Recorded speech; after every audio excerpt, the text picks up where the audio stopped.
క్రైస్తవ సమాజంలో ఎప్పుడూ కూడా రెండు వర్గాల వారు ఉంటారు. ఒకటి, వాక్యాన్ని పరిపూర్ణంగా అర్థం చేసుకోవడానికి కష్టపడిన వారు. రెండోది, సంగతుల్ని పైన చూసేవారు. పౌలు భక్తుడు చెప్తాడు, మీరు సంగతుల్ని ఎలా చూస్తున్నారన్నాడు పౌలు భక్తుడు. పైన చూస్తున్నారు. కొన్ని విషయాలు పైన అర్థం కావు, లోతుగా వెళితే తప్ప కొన్ని విషయాలు అర్థం కావు. ఒక ఇల్లును మీరు చూసినప్పుడు ఆ ఇంట్లో వాళ్ళ మనస్తత్వాన్ని మీరు చెప్పగలరా అంటే చెప్పలేరు. ఎందుకంటే ఇల్లు చూడగానే ఇంట్లో ఉన్న వాళ్ళ మనస్తత్వం మనకి అర్థం కాదు. ఇంటి లోనికి వెళ్ళినప్పుడు మాత్రమే వాళ్ళు ఏంటి, వాళ్ళ జీవన విధానం ఏంటి అనేది కొంతవరకు తెలుస్తుంది. కొన్నాళ్ల పాటు వాళ్ళతో ట్రావెల్ చేస్తే అప్పుడు కొంతవరకు, అంటే ఒక 99% తెలుసుకునే అవకాశం ఉంటుంది. అంతే కదా. పైన చూసినప్పుడు బైబిల్ అర్థం కాదు. అలాగే ఒక వచనం పట్టుకున్నా, 2 వచనాలు పట్టుకున్నా, 3 వచనాలు పట్టుకుని వేలాడినా బైబిల్ అర్థం కాదు. అందుకే బైబిల్ చదివేటప్పుడు కాలాన్ని పరిగణనలోకి తీసుకోవాలి, సందర్భాన్ని పరిగణనలోకి తీసుకోవాలి, అక్కడ ఉన్నటువంటి సిచ్యువేషన్ని పరిగణనలోకి తీసుకోవాలి. అలాగే కేవలం భాషకు మాత్రమే కాకుండా అందులో ఉన్న భావానికి కూడా ప్రాధాన్యత ఇవ్వాలి. ఇవన్నీ బైబిల్ చదివే వారికి ఉండాల్సినటువంటి నియమాలు, లక్షణాలు. ఈ నియమానుసారంగానే బైబిల్ చదవాలి. చెప్పండి, కాలానుగుణంగా. రెండోది సందర్భానుసారంగా. ఏమండి, మూడోది అక్కడ ఉన్నటువంటి సిచ్యువేషన్ని అర్థం చేసుకుంటూ వాళ్ళు ఎందుకు మాట్లాడుకుంటున్నారు, ఎలా మాట్లాడుకుంటున్నారు అనే దాన్ని పరిగణనలోకి తీసుకుంటూ, మూడోది ఆ భాష, వ్రాయబడిన భాషకు మాత్రమే కాకుండా అందులో ఉన్నటువంటి భావాలేంటి, ఏ భావాన్ని అక్కడ స్పష్టం చేస్తున్నాడు, స్పష్టీకరిస్తున్నాడు అనే దాని మీద కూడా మనందరికీ ఏముండాలి, ఒక అవగాహన ఉండాలి. అప్పుడు బైబిల్లో ఉన్న లోతైన సత్యాన్ని మీరు ఈజీగా అర్థం చేసుకోగలుగుతారు. లేదనుకోండి మీకు ఎప్పటికీ అర్థం కాదు. ఇప్పుడు పాత నిబంధన ఉంది, క్రొత్త నిబంధన ఉంది. పాత నిబంధనలోని సంగతులు ఏవైతే ఉన్నాయో అవి మనకి వర్తించేవి కావు. ఎందుకంటే పాత నిబంధనలో ఉన్న చాలా ఆజ్ఞలు ఇప్పుడు మీరు పాటించడానికి ఏమాత్రం అవకాశం లేదు. పాటిస్తే మిమ్మల్ని తీసుకెళ్ళి ఇమీడియట్గా ఎన్కౌంటర్ చేస్తారు, లేకపోతే తీసుకెళ్ళి జైల్లో పెడతారు కూడా. ఎందుకంటే ఆ కాలపు చట్టాలు వేరు, ఈ కాలపు చట్టాలు వేరు. ఆ కాలపు పరిస్థితులు వేరు, ఈ కాలపు పరిస్థితులు వేరు. దీన్ని కలిపితే చాలా ఇబ్బంది అయిపోద్ది. ఎందుకంటే సమాజం ఉండే కొలది పరిణతి చెందుతూ వస్తుంది, మారుతూ వస్తుంది, అభివృద్ధి పదంలో నడుస్తుంది. సో ఆ కాలపు చట్టాలకి ఈ కాలపు చట్టాలకి చాలా డిఫరెన్స్ ఉంది. అవి రాజులు లేని కాలం నుంచి ప్రారంభమయ్యాయి, పరిపాలనా యంత్రాంగం లేని కాలం నుంచి ప్రారంభమయ్యాయి. ఉదాహరణకి మీరు అబ్రహాము గారి కాలాన్ని చూసుకుంటే ప్రభుత్వాలు ఏమైనా ఉన్నాయా? పోనీ అబ్రహాము గారి కాలంలో చట్టాలు ఉన్నాయా?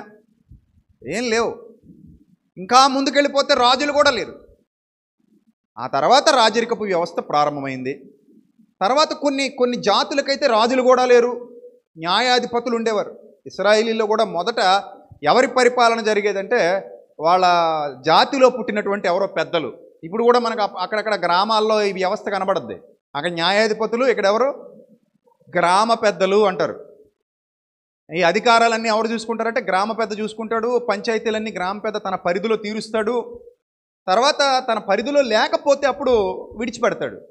ఇప్పటికి కూడా మన గ్రామాల్లో గ్రామ పెద్దలు ఉండడం, వాళ్ళు కొన్ని పరిష్కారాలు సూచించటం, పంచాయతీలు తేల్చటం మనం చూస్తుంటాం. అంటే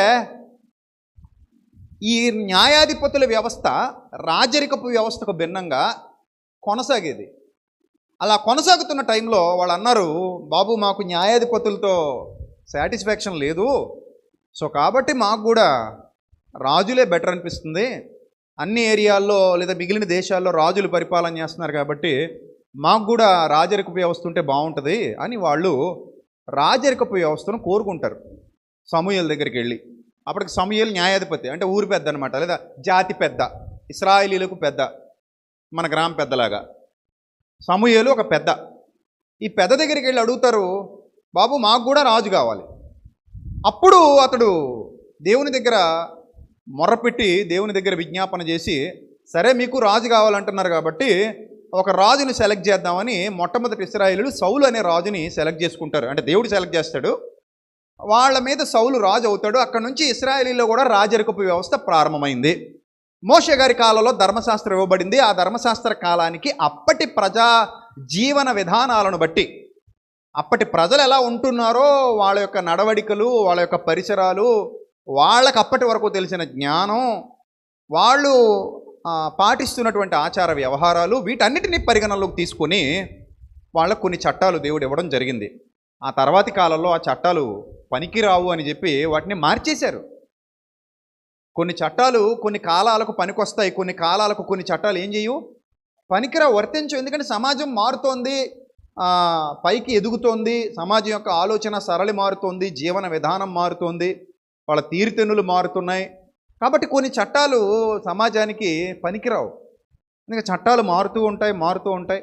అలా మారుతున్న చట్టాలను అనుసరించి పాత ధర్మశాస్త్రాన్ని కూడా ఒక జాతికే ఇవ్వబడింది. అది మళ్ళీ అప్పుడున్న ఆ కాలంలో ఉన్న ప్రజలందరికీ ఆ చట్టం వర్తిస్తుంది అనుకుంటే శుద్ధ పొరపాటు. అర్థమైందా? అది కేవలం ఒక కుటుంబానికి మాత్రమే ఇవ్వబడిన చట్టంగా మీరు తీసుకోవాలి దాన్ని. ఇప్పుడు మీ ఇంట్లో మీకు ఏవో రూల్స్ ఉంటాయి, మా ఇంట్లో ఆ రూల్స్ ఉండవు. అవునా?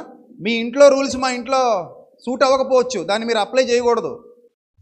ఉదాహరణకి మా ఇంట్లో 9 అయ్యేసరికి లైట్లు కట్టేయాలన్నారు అనుకో, మీరు దీన్ని అందరికీ ఆపాదిస్తే వర్కౌట్ అవుతుందా? అందరి ఇళ్లలో 9 అయ్యేసరికి లైట్లు కట్టేయాలంటే కుదురుతుందా? చెప్పండి, కుదురుతుందా? కుదరదు. మా ఇంట్లో 7 అయ్యేసరికి భోజనం చేసేయాలి, 7 తర్వాత మా ఇంట్లో భోజనం పెట్టరు, మా నాన్నగారు పెట్టనివ్వరు అన్నారు అనుకోండి. సరే, మీ నాన్నగారు ఆ రూల్ పెట్టారు మీ ఇంట్లో, ఏది 7 గంటలకల్లా అందరూ భోజనం చేసేయాలి, 7 తర్వాత కొండలన్నీ బీరువాలో పెట్టేసి తాళం వేసేయాలి, ఎవరన్నా అన్నం అడిగినా ఇంక పెట్టడానికి వీలు లేదని ఏమైనా ఒక రూల్ పెట్టారనుకోండి, స్ట్రిక్ట్గా ఫాలో అవుతున్నారు అనుకోండి, మిలిటరీ చట్టాలలాగా, అంటే మిలిటరీ రూల్స్ లాగా. మీరు 8 గంటలకు ఇంటికి వెళ్ళారనుకోండి, మీకు భోజనం ఉంటుందా? అప్పుడు ఉండదు కదా. సో ఈ రూలు మీ ఇంట్లో ఉందని మీ నాన్నగారు పెట్టారని మా ఇంట్లో మా నాన్నగారు కూడా పెడతారనుకుంటే అది అవివేకం కదా. మా నాన్నగారు అది పెట్టకపోవచ్చు, మా నాన్నగారు 12 అయినా తినరా, 1 గంట అయినా తినరా, 4 గంటలు కూడా తినరా అనొచ్చు. సో ఇశ్రాయేలీలకు ఇవ్వబడిన చట్టం కూడా సేమ్ ఇలాంటిదే. మీ ఫ్యామిలీ రూల్స్ మీకున్నట్టే వాళ్ళ జాతికి దేవుడు కొన్ని రూల్స్ ఇచ్చాడు. ఆ రూల్స్ వాళ్ళు ఫాలో అయ్యేవారు. యేసుప్రభు కాలం వచ్చిన తర్వాత ఆ రూల్స్ అన్నింటిలో కూడా ఏమొచ్చేసాయంటే చేంజెస్ వచ్చేసాయి. ఏమొచ్చాయి? మార్పులు వచ్చాయి. ఇప్పుడు ఈ కాలానికి వచ్చేసరికి ఇంకా అభివృద్ధి చెందారు మానవులు, ఇంకా జ్ఞానవంతులయ్యారు మానవులు, ఇంకా వివేకవంతులయ్యారు మానవులు. అన్నిటినీ అర్థం చేసుకుంటున్నారు, అన్నిటినీ పరిశీలన చేస్తున్నారు, అన్నిటినీ ఆలోచిస్తున్నారు. యుద్ధాలకు కాదు శాంతికే ఓటేస్తున్నారు. పూర్వం అయితే యుద్ధాలకు ఓటేసేవారు. ఇప్పుడు శాంతి ద్వారా వచ్చే లాభం ఎక్కువ, యుద్ధం ద్వారా కలిగే నష్టం ఎక్కువ అనే విషయాలు తెలుసుకున్నారు. కనుక యుద్ధం వల్ల ప్రయోజనం ఏ దేశానికి లేదు, ఏ కుటుంబానికి లేదు, ఏ ప్రాంతానికి లేదు, ఎవ్వరికీ లేదు. యుద్ధం చేయడం వల్ల ఏ ఉపయోగం లేదు. సామరస్యంగా ప్రేమపూర్వకంగా పోవడం వల్లే మనుషులకి ఏముంటుంది చెప్పండి, ఏముంటుంది? ప్రయోజనం ఉంటుంది. సో అది ఎరిగారు. అందుకే హింస కంటే కూడా అహింస గొప్పది అని నిర్ణయాలు తీసుకున్నారు. ఏ సందర్భంలో హింసకు ప్రాధాన్యత ఇవ్వాలి, ఏ సందర్భంలో అహింసకు ప్రాధాన్యత ఇవ్వాలి, సమయానుకూలంగా ఎలా వ్యవహరించాలి అన్నీ నేర్చుకున్నారు. రైట్.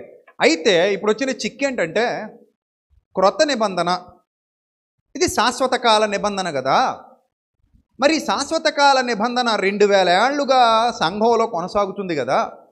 సంఘం కొత్త నిబంధనకు మాత్రమే లోబడాలి కదా. మరి కొత్త నిబంధనకు మాత్రమే లోబడితే ఈరోజు చాలామంది ప్రభుత్వాలు ఎలా చేస్తున్నాయి, ప్రభుత్వాలు అలా చేస్తున్నాయి, అధికారులు ఎలా ఉన్నారు, అధికారులు అలా ఉన్నారు, కాబట్టి అధికారులకు లోబడాలి కదా. Right are wrong? అధికారులకు ఏం చేయమంది బైబిల్? లోబడమంది కదా. అంటే ఇప్పుడు అధికారి ఏం చేస్తే దానికి మనం ఒబే అయిపోవాలి కదా. అధికారి ఏం చెప్తే దానికి మనం ఏమైపోవాలి? ఒబే అయిపోవాలి కదా, యాక్సెప్ట్ చేసేయాలి కదా. ఏమాత్రం దాన్ని వ్యతిరేకించకూడదు కదా, నిరసించకూడదు కదా అనే వాదన కూడా వినబడుతోంది ఈరోజు క్రైస్తవ సమాజంలో. మరొక విషయం, రేపు పొద్దున్నే ర్యాలీ ఉందని మీకు చెప్పా. ఇప్పుడు మీలో ఎవరైనా లేచి నా దగ్గరకు వచ్చి, అన్నయ్య రేపు పొద్దున్న ర్యాలీ అంటున్నావు, శాంతి ర్యాలీ, గొడవలతో కూడింది, హింసాత్మకమైంది కాదు. ఏ ర్యాలీ మంది? శాంతి ర్యాలీ.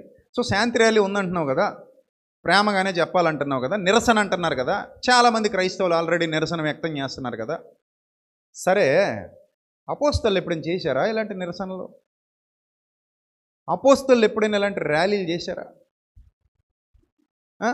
ఇప్పుడు మనం ఎవరి బోధలో ఉన్నాం చెప్పండి? ఎవరి బోధ? అపోస్తలుల బోధే కదా. మరి అపోస్తలుల బోధలో ఉన్నప్పుడు అపోస్తలు చెయ్యని ర్యాలీలు, అపోస్తలు చెయ్యని నిరసనలు, శాంతి ర్యాలీలు, శాంతి నిరసనలు మనకు అవసరమా? సో మనం ఇలాంటి వాటికి ఎందుకు వెళ్ళాలి? మనం అందరం కలిసి ప్రార్థన చేస్తే దేవుడు చూసుకుంటాడు కదా. ఇప్పుడు పేతురు గారిని జైల్లో పెట్టినప్పుడు సంఘం ఏం చేసింది?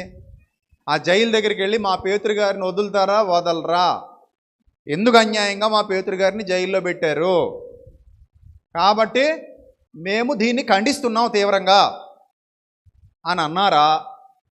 లేకపోతే అందరూ అక్కడికి వెళ్ళి గొడవ చేశారా? లేకపోతే అందరూ అక్కడికి వెళ్ళి శాంతియుతంగా ర్యాలీలు చేశారా, నిరసన చేశారా, మాట్లాడారా పబ్లిక్లో, లేక లోపల తలుపు వేసుకుని ప్రార్థన చేశారా అని అంటే మీ సమాధానం ఏంటి చెప్పండి ఇప్పుడు? లేదా నా సమాధానం ఏంటి? డైలమాలో పడ్డారా? ఇలా చాలామంది డైలమాలో పడతారు. ఫేస్బుక్లో కానివ్వండి, యూట్యూబ్లో కానివ్వండి, ఎవరో ఒకరు ఇలాంటి బోధలు చేస్తూ ఉంటారు. మీరు ఎందుకు ప్రశ్నించాలి, మీరు ఎందుకు అడగాలి, మీరు ఎందుకు నిరసించాలి, మీరు ఎందుకు మాట్లాడాలి అని అడుగుతుంటారు. మొన్న ఎవరో ఒక హైదరాబాద్కి చెందిన ఒక సోదరి, చెల్లెమ్మ, సేవలో ఉన్న చెల్లెమ్మే ఒక వీడియో మాట్లాడింది. వాళ్ళ హస్బెండ్ కూడా సేవకులే, పెద్ద సేవకులైన. ఆ చెల్లెమ్మ మాట్లాడుతూ అసలు మనకి ఇవన్నీ అవసరమా, మనం ప్రార్థన మాత్రం చేద్దాం అంతే తప్ప మనం మన గళాన్ని వినిపించి మనం నిరసన తెలియజేసి ఇదేంటిది అని ప్రశ్నించే అధికారం దేవుడు మనకి ఇవ్వలేదు. సో కాబట్టి మనం ప్రశ్నించకూడదు. కేవలం మనం ఏం చేయాలి? ప్రార్థన మాత్రమే చేయాలి, అలాగే సహించాలి. నీతి నిమిత్తమై హింసింపబడువారు ధన్యులు, ఆవిడ దుఃఖపడువారు ధన్యులు, సహించువారు ధన్యులు. కాబట్టి మనం అలా చేద్దాం. ఎందుకు మనకి ఇదంతా అనేసరికి కొంతమంది దానికి ఓటేస్తారు. ఇప్పుడు మీలో కూడా చాలామంది నేను అదే బోధ ఇక్కడ చేశాను అనుకోండి, మీరు కూడా ఓటేస్తారు. ఎందుకంటే మీరు నన్ను నమ్ముతున్నారా, బైబిల్ని నమ్ముతున్నారా అంటే మీరు నన్ను నమ్ముతున్నారు ముందు, తర్వాత బైబిల్ వైపు చూస్తారు. మీరు ఎప్పుడైతే ఈ పరిస్థితి వచ్చిందో బైబిల్లో ఏముందో ఇంక మీకు ఎప్పటికీ అర్థం కాదు. మీకంటూ ఇండివిజువాలిటీ ఉండదు. గొర్రెల్లాగా ఎవరేది చెప్తే ఆ మార్గంలో వెళ్ళిపోతూ ఉంటారు. అందుకే బైబిల్ గ్రంథం చెబుతుంది, గాలికి చెదరగొట్టబడే పొట్టు మాదిరి వాళ్ళు ఎగురుతూ ఉన్నారట. చాలామంది పరిస్థితులు ఇలాగే ఉన్నాయి ఈరోజు క్రైస్తవ సమాజంలో. అసలు ఒక ఆలోచన, ఆ సిచ్యువేషన్ ఏంటి, ఆ పరిస్థితి ఏంటి, ఇది ఎంతవరకు రైటు, మేము దీన్ని ఎలా అర్థం చేసుకోవాలి, నూతన నిబంధన సారాంశం ఏంటి, ఎలా రాయబడింది అనేది కూడా చాలామందికి ఇప్పటికీ అర్థం కావట్లా. ఇప్పుడు కొన్ని పాయింట్స్ చెప్తాను, జాగ్రత్తగా వినే ప్రయత్నం చేయండి. నూతన నిబంధనలో మత్తయి సువార్తలో ఉన్నవన్నీ క్రైస్తవుల కొరకు వ్రాయబడినవి కావు. లూకా సువార్తలో ఉన్నవన్నీ క్రైస్తవుల కొరకు వ్రాయబడినవి కావు. మార్కులోను యోహానులోను ఉన్నవన్నీ, బాగా నా మాట అర్థం చేసుకునే ప్రయత్నం చేయండి, అన్నీ క్రైస్తవ సంఘానికో క్రైస్తవుల కొరకో వ్రాయబడినవి కావు. ఎందుకు కావు కావు కావు అంటున్నానంటే, యేసుక్రీస్తు ప్రభువారి బోధలలో కొన్ని ఇశ్రాయేలీలకు సంబంధించినవి కూడా ఉన్నాయి. ఎందుకంటే ధర్మశాస్త్రాన్ని నెరవేర్చే కాలం అది. అర్థమైందా? ఏం చేస్తున్నాడట? ధర్మశాస్త్రాన్ని ఏం చేస్తున్నాడు ఆయన? నెరవేరుస్తున్నాడు. ఆ నెరవేర్చే కాలంలో ఇశ్రాయేలీలకు మాత్రమే చెప్పబడినవి కూడా యేసు ప్రభు వారు కొన్ని మెన్షన్ చేశారు. అర్థమైందా? అలాగే ఆ కాలమానానికి సంబంధించిన వాటిని కూడా కొన్ని మెన్షన్ చేశారు. వాటిని అర్థం చేసుకోగలిగే జ్ఞానం మనకు ఉండాలి. విశ్రాంతి దినం గురించి మాట్లాడి ఉన్నాయి. విశ్రాంతి దినం అంటే ఏది? ఆదివారమా, శనివారమా, శుక్రవారమా? చెప్పండి. శనివారం. శనివారం విశ్రాంతి దినాన్ని ఎవరు ఆచరించారు? సబ్బాతు ఇశ్రాయేలీలు ఆచరించారు. అమ్మోనీలు ఆచరించారా? అమాలేకీలు ఆచరించారా? ఫిలిస్తీన్లు ఆచరించారా? చెప్పండి. ఏ అన్యజనుడు కూడా విశ్రాంతి దినాన్ని ఆచరించలేదు. వాళ్ళు మాత్రమే విశ్రాంతి దినాన్ని ఆచరించేవారు. సబ్బాతు అది ఆజ్ఞగా ఎవరికి ఇవ్వబడింది? విశ్రాంతి దినాచారాన్ని ఆచరించాలనే ఆజ్ఞ నొక్కి నొక్కి నొక్కి ఎవరికి చెప్పాడు? ఇశ్రాయేలీలకు చెప్పాడు తప్ప అమోనీలకు కానీ, అమాలేకీలకు కానీ, ఐగుప్తీలకు కానీ, హివ్వీలకు కానీ, హిత్తీలకు కానీ, ఎబూసీలకు కానీ, ఇంకా బోలడంతమంది జనాంగాలు ఉన్నారు. ఏ జనాంగానికి కూడా మీరు విశ్రాంతి దినాచారమును మేరకూడదు అన్న మాట చెప్పబడలేదు. సో వాళ్ళెవరు కూడా సబ్బాత్ ఆచరించేవారు కాదు. ఆ జాతుల వాళ్ళు ఎవరు కూడా సబ్బాతును ఆచరించలేదు. మరి ఎవరు ఆచరించారు? ఇశ్రాయేలీలు. అందులో కూడా కొంతమంది ఆచరించేవాళ్ళు కాదు. చాలా రూల్స్ అండ్ రెగ్యులేషన్స్ ఉంటాయి విశ్రాంతి దినానికి సంబంధించి, అది ఎవరు ఫాలో అవ్వలేదు. ఇప్పుడు క్రొత్త నిబంధన వచ్చాక అన్యజనుల ప్రవేశం సంఘంలోనికి జరిగింది. ఈ అన్యజనుల ప్రవేశం సంఘంలోనికి జరిగిన తర్వాత వాళ్ళెవరైనా విశ్రాంతి దినాన్ని ఆచరించారా? ఆజ్ఞాపూర్వకంగా ఇవ్వబడిందా వాళ్ళకి అంటే లేదు, ఇవ్వబడలేదు. కానీ ఇప్పటికీ కొంతమంది దానికోసం కొట్టుకునే వాళ్ళు కూడా ఉన్నారు. అది తర్వాత విషయం, వదిలేయండి. తర్వాత ఇంకా విపులంగా దాని గురించి మాట్లాడుకుందాం. అరబ్ కంట్రీస్కి వెళ్ళాం అనుకోండి, అక్కడ మన తెలుగు వాళ్ళు చాలామంది ఉంటారు. వాళ్ళు ఆరాధన ఎప్పుడు చేస్తారంటే మొన్నటి వరకు శుక్రవారం చేసేవారు. ఇప్పుడేమో మరి చేంజెస్ వచ్చాయి, సెలవులు ప్రకటించారని విన్నాను. మరి ఆదివారం మొదలు పెట్టారు లేదో నాకు ఇంకా తెలీదు. ఇంకా రూల్ అప్లై అయ్యిందో కూడా నాకు తెలీదు. ఒకవేళ అప్లై అయితే మళ్ళీ వాళ్ళు ఆదివారాన్ని చేంజ్ చేసుకుంటారు వాళ్ళ ఆరాధనలు. శనివారం చేంజ్ చేసుకుంటారు. ప్రస్తుతానికైతే మాత్రం నేను ఖత్తర్ వెళ్ళినా, అబుదాబి వెళ్ళినా, దుబాయ్ వెళ్ళినా, కువైట్ వెళ్ళినా, ఎక్కడికి వెళ్ళినా నేను శుక్రవారపు ఆరాధనల్లోనే వాక్యం చెప్పాను.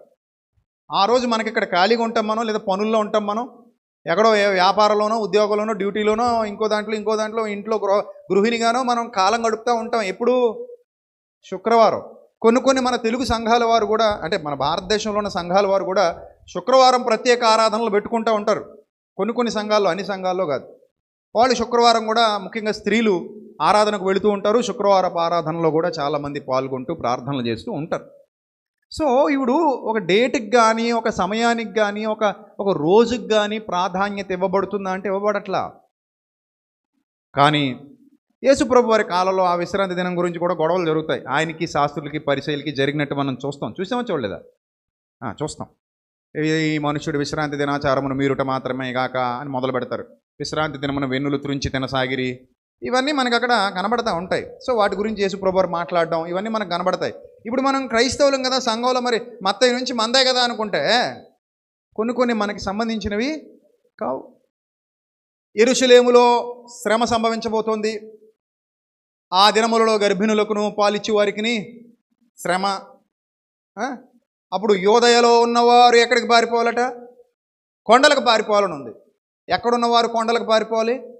యోదయలో ఉన్నవారు కొండలకు పారిపోవాలని ఉంది. ఇప్పుడు ఆ వచ్చిన మనం రాజమండ్రిలో చదువుకున్నాం అనుకోండి. రాజమండ్రిలో ఉన్నవారు కొండలకు పారిపోవాలని అప్లై చేసుకుంటే కొండలు ఎక్కడ ఉన్నాయి మనకు రాజమండ్రిలో? అన్నయ్య గోదావరి ఉంది, అందులో దూకాలు వెళ్ళి. సో చదివేటప్పుడు కొంచెం యేసుప్రభు వారు ఏ ప్రాంతం గురించి మాట్లాడుతున్నారు? యోదయలో ఉన్నవారు కొండలకు పారిపోవాలంటున్నారంటే శ్రమ ఎక్కడ సంభవించబోతుంది అన్నమాట. ఇది ఎక్కడ? యోదయలో సంభవించబోతోంది. ఏమంటే ఏ కాలంలో సంభవించబోతోంది? ఆయన ఏ కాలాన్ని అయితే సూచించారో ఆ కాలంలో సంభవించబోతోంది. సో ఇవన్నీ కూడా మనకు ఒక అవగాహన అనేది రావాలి బైబిల్ చదివేటప్పుడు. ఏమండి ఇది మీకు కొత్తగా వచ్చిన వాళ్ళకి కానీ, కొత్తగా బైబిల్ చదివే వాళ్ళకి కానీ అంత ఈజీగా ఇవి అర్థం కావు. టైం పడుతుంది. ఇంకా వింటూ ఉండాలి. ఒకరోజు ఒక అబ్బాయి నా దగ్గరికి వచ్చాడు.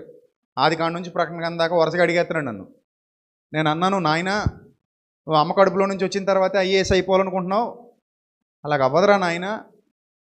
దేనికైనా సరే కొంత సమయం పడుతుంది, తీసుకోవాలి, టైం తీసుకోవాలి, నీ ఎఫర్ట్స్ పెట్టాలి, నువ్వు చదవాలి, ధ్యానించాలి.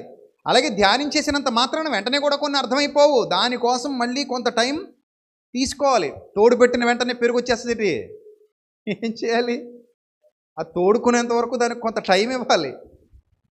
టైం ఇచ్చిన తర్వాత అది పెరుగుగా మారుతుంది కదా. సో మన జీవితాలు కూడా అంతే. బైబిల్ ధ్యానించడం మొదలుపెట్టిన తర్వాత క్రమక్రమంగా పరిపూర్ణతలోనికి వెళుతూ కొన్ని విషయాలు అర్థం చేసుకుంటూ ఉంటాం. సో కాబట్టి బైబిల్లో వ్రాయబడినటువంటి చాలా విషయాలు ఆ కాలమానానికి కొన్ని చెప్పబడ్డాయి, సందర్భానుసారంగా కొన్ని చెప్పబడ్డాయి.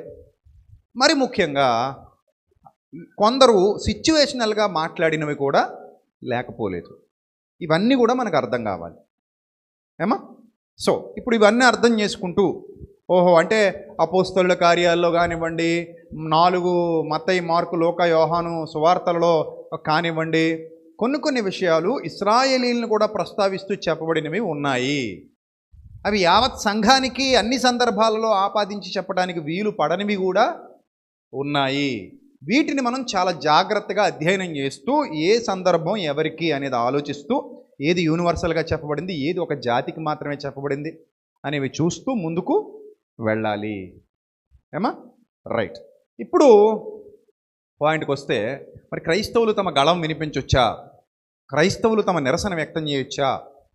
క్రైస్తవులు తమ బాధ వెలిబుచ్చుకోవచ్చా అని అంటే ఇక్కడ పాయింట్ మీరు చెప్తాను, బాగా అర్థం చేసుకునే ప్రయత్నం చేయండి.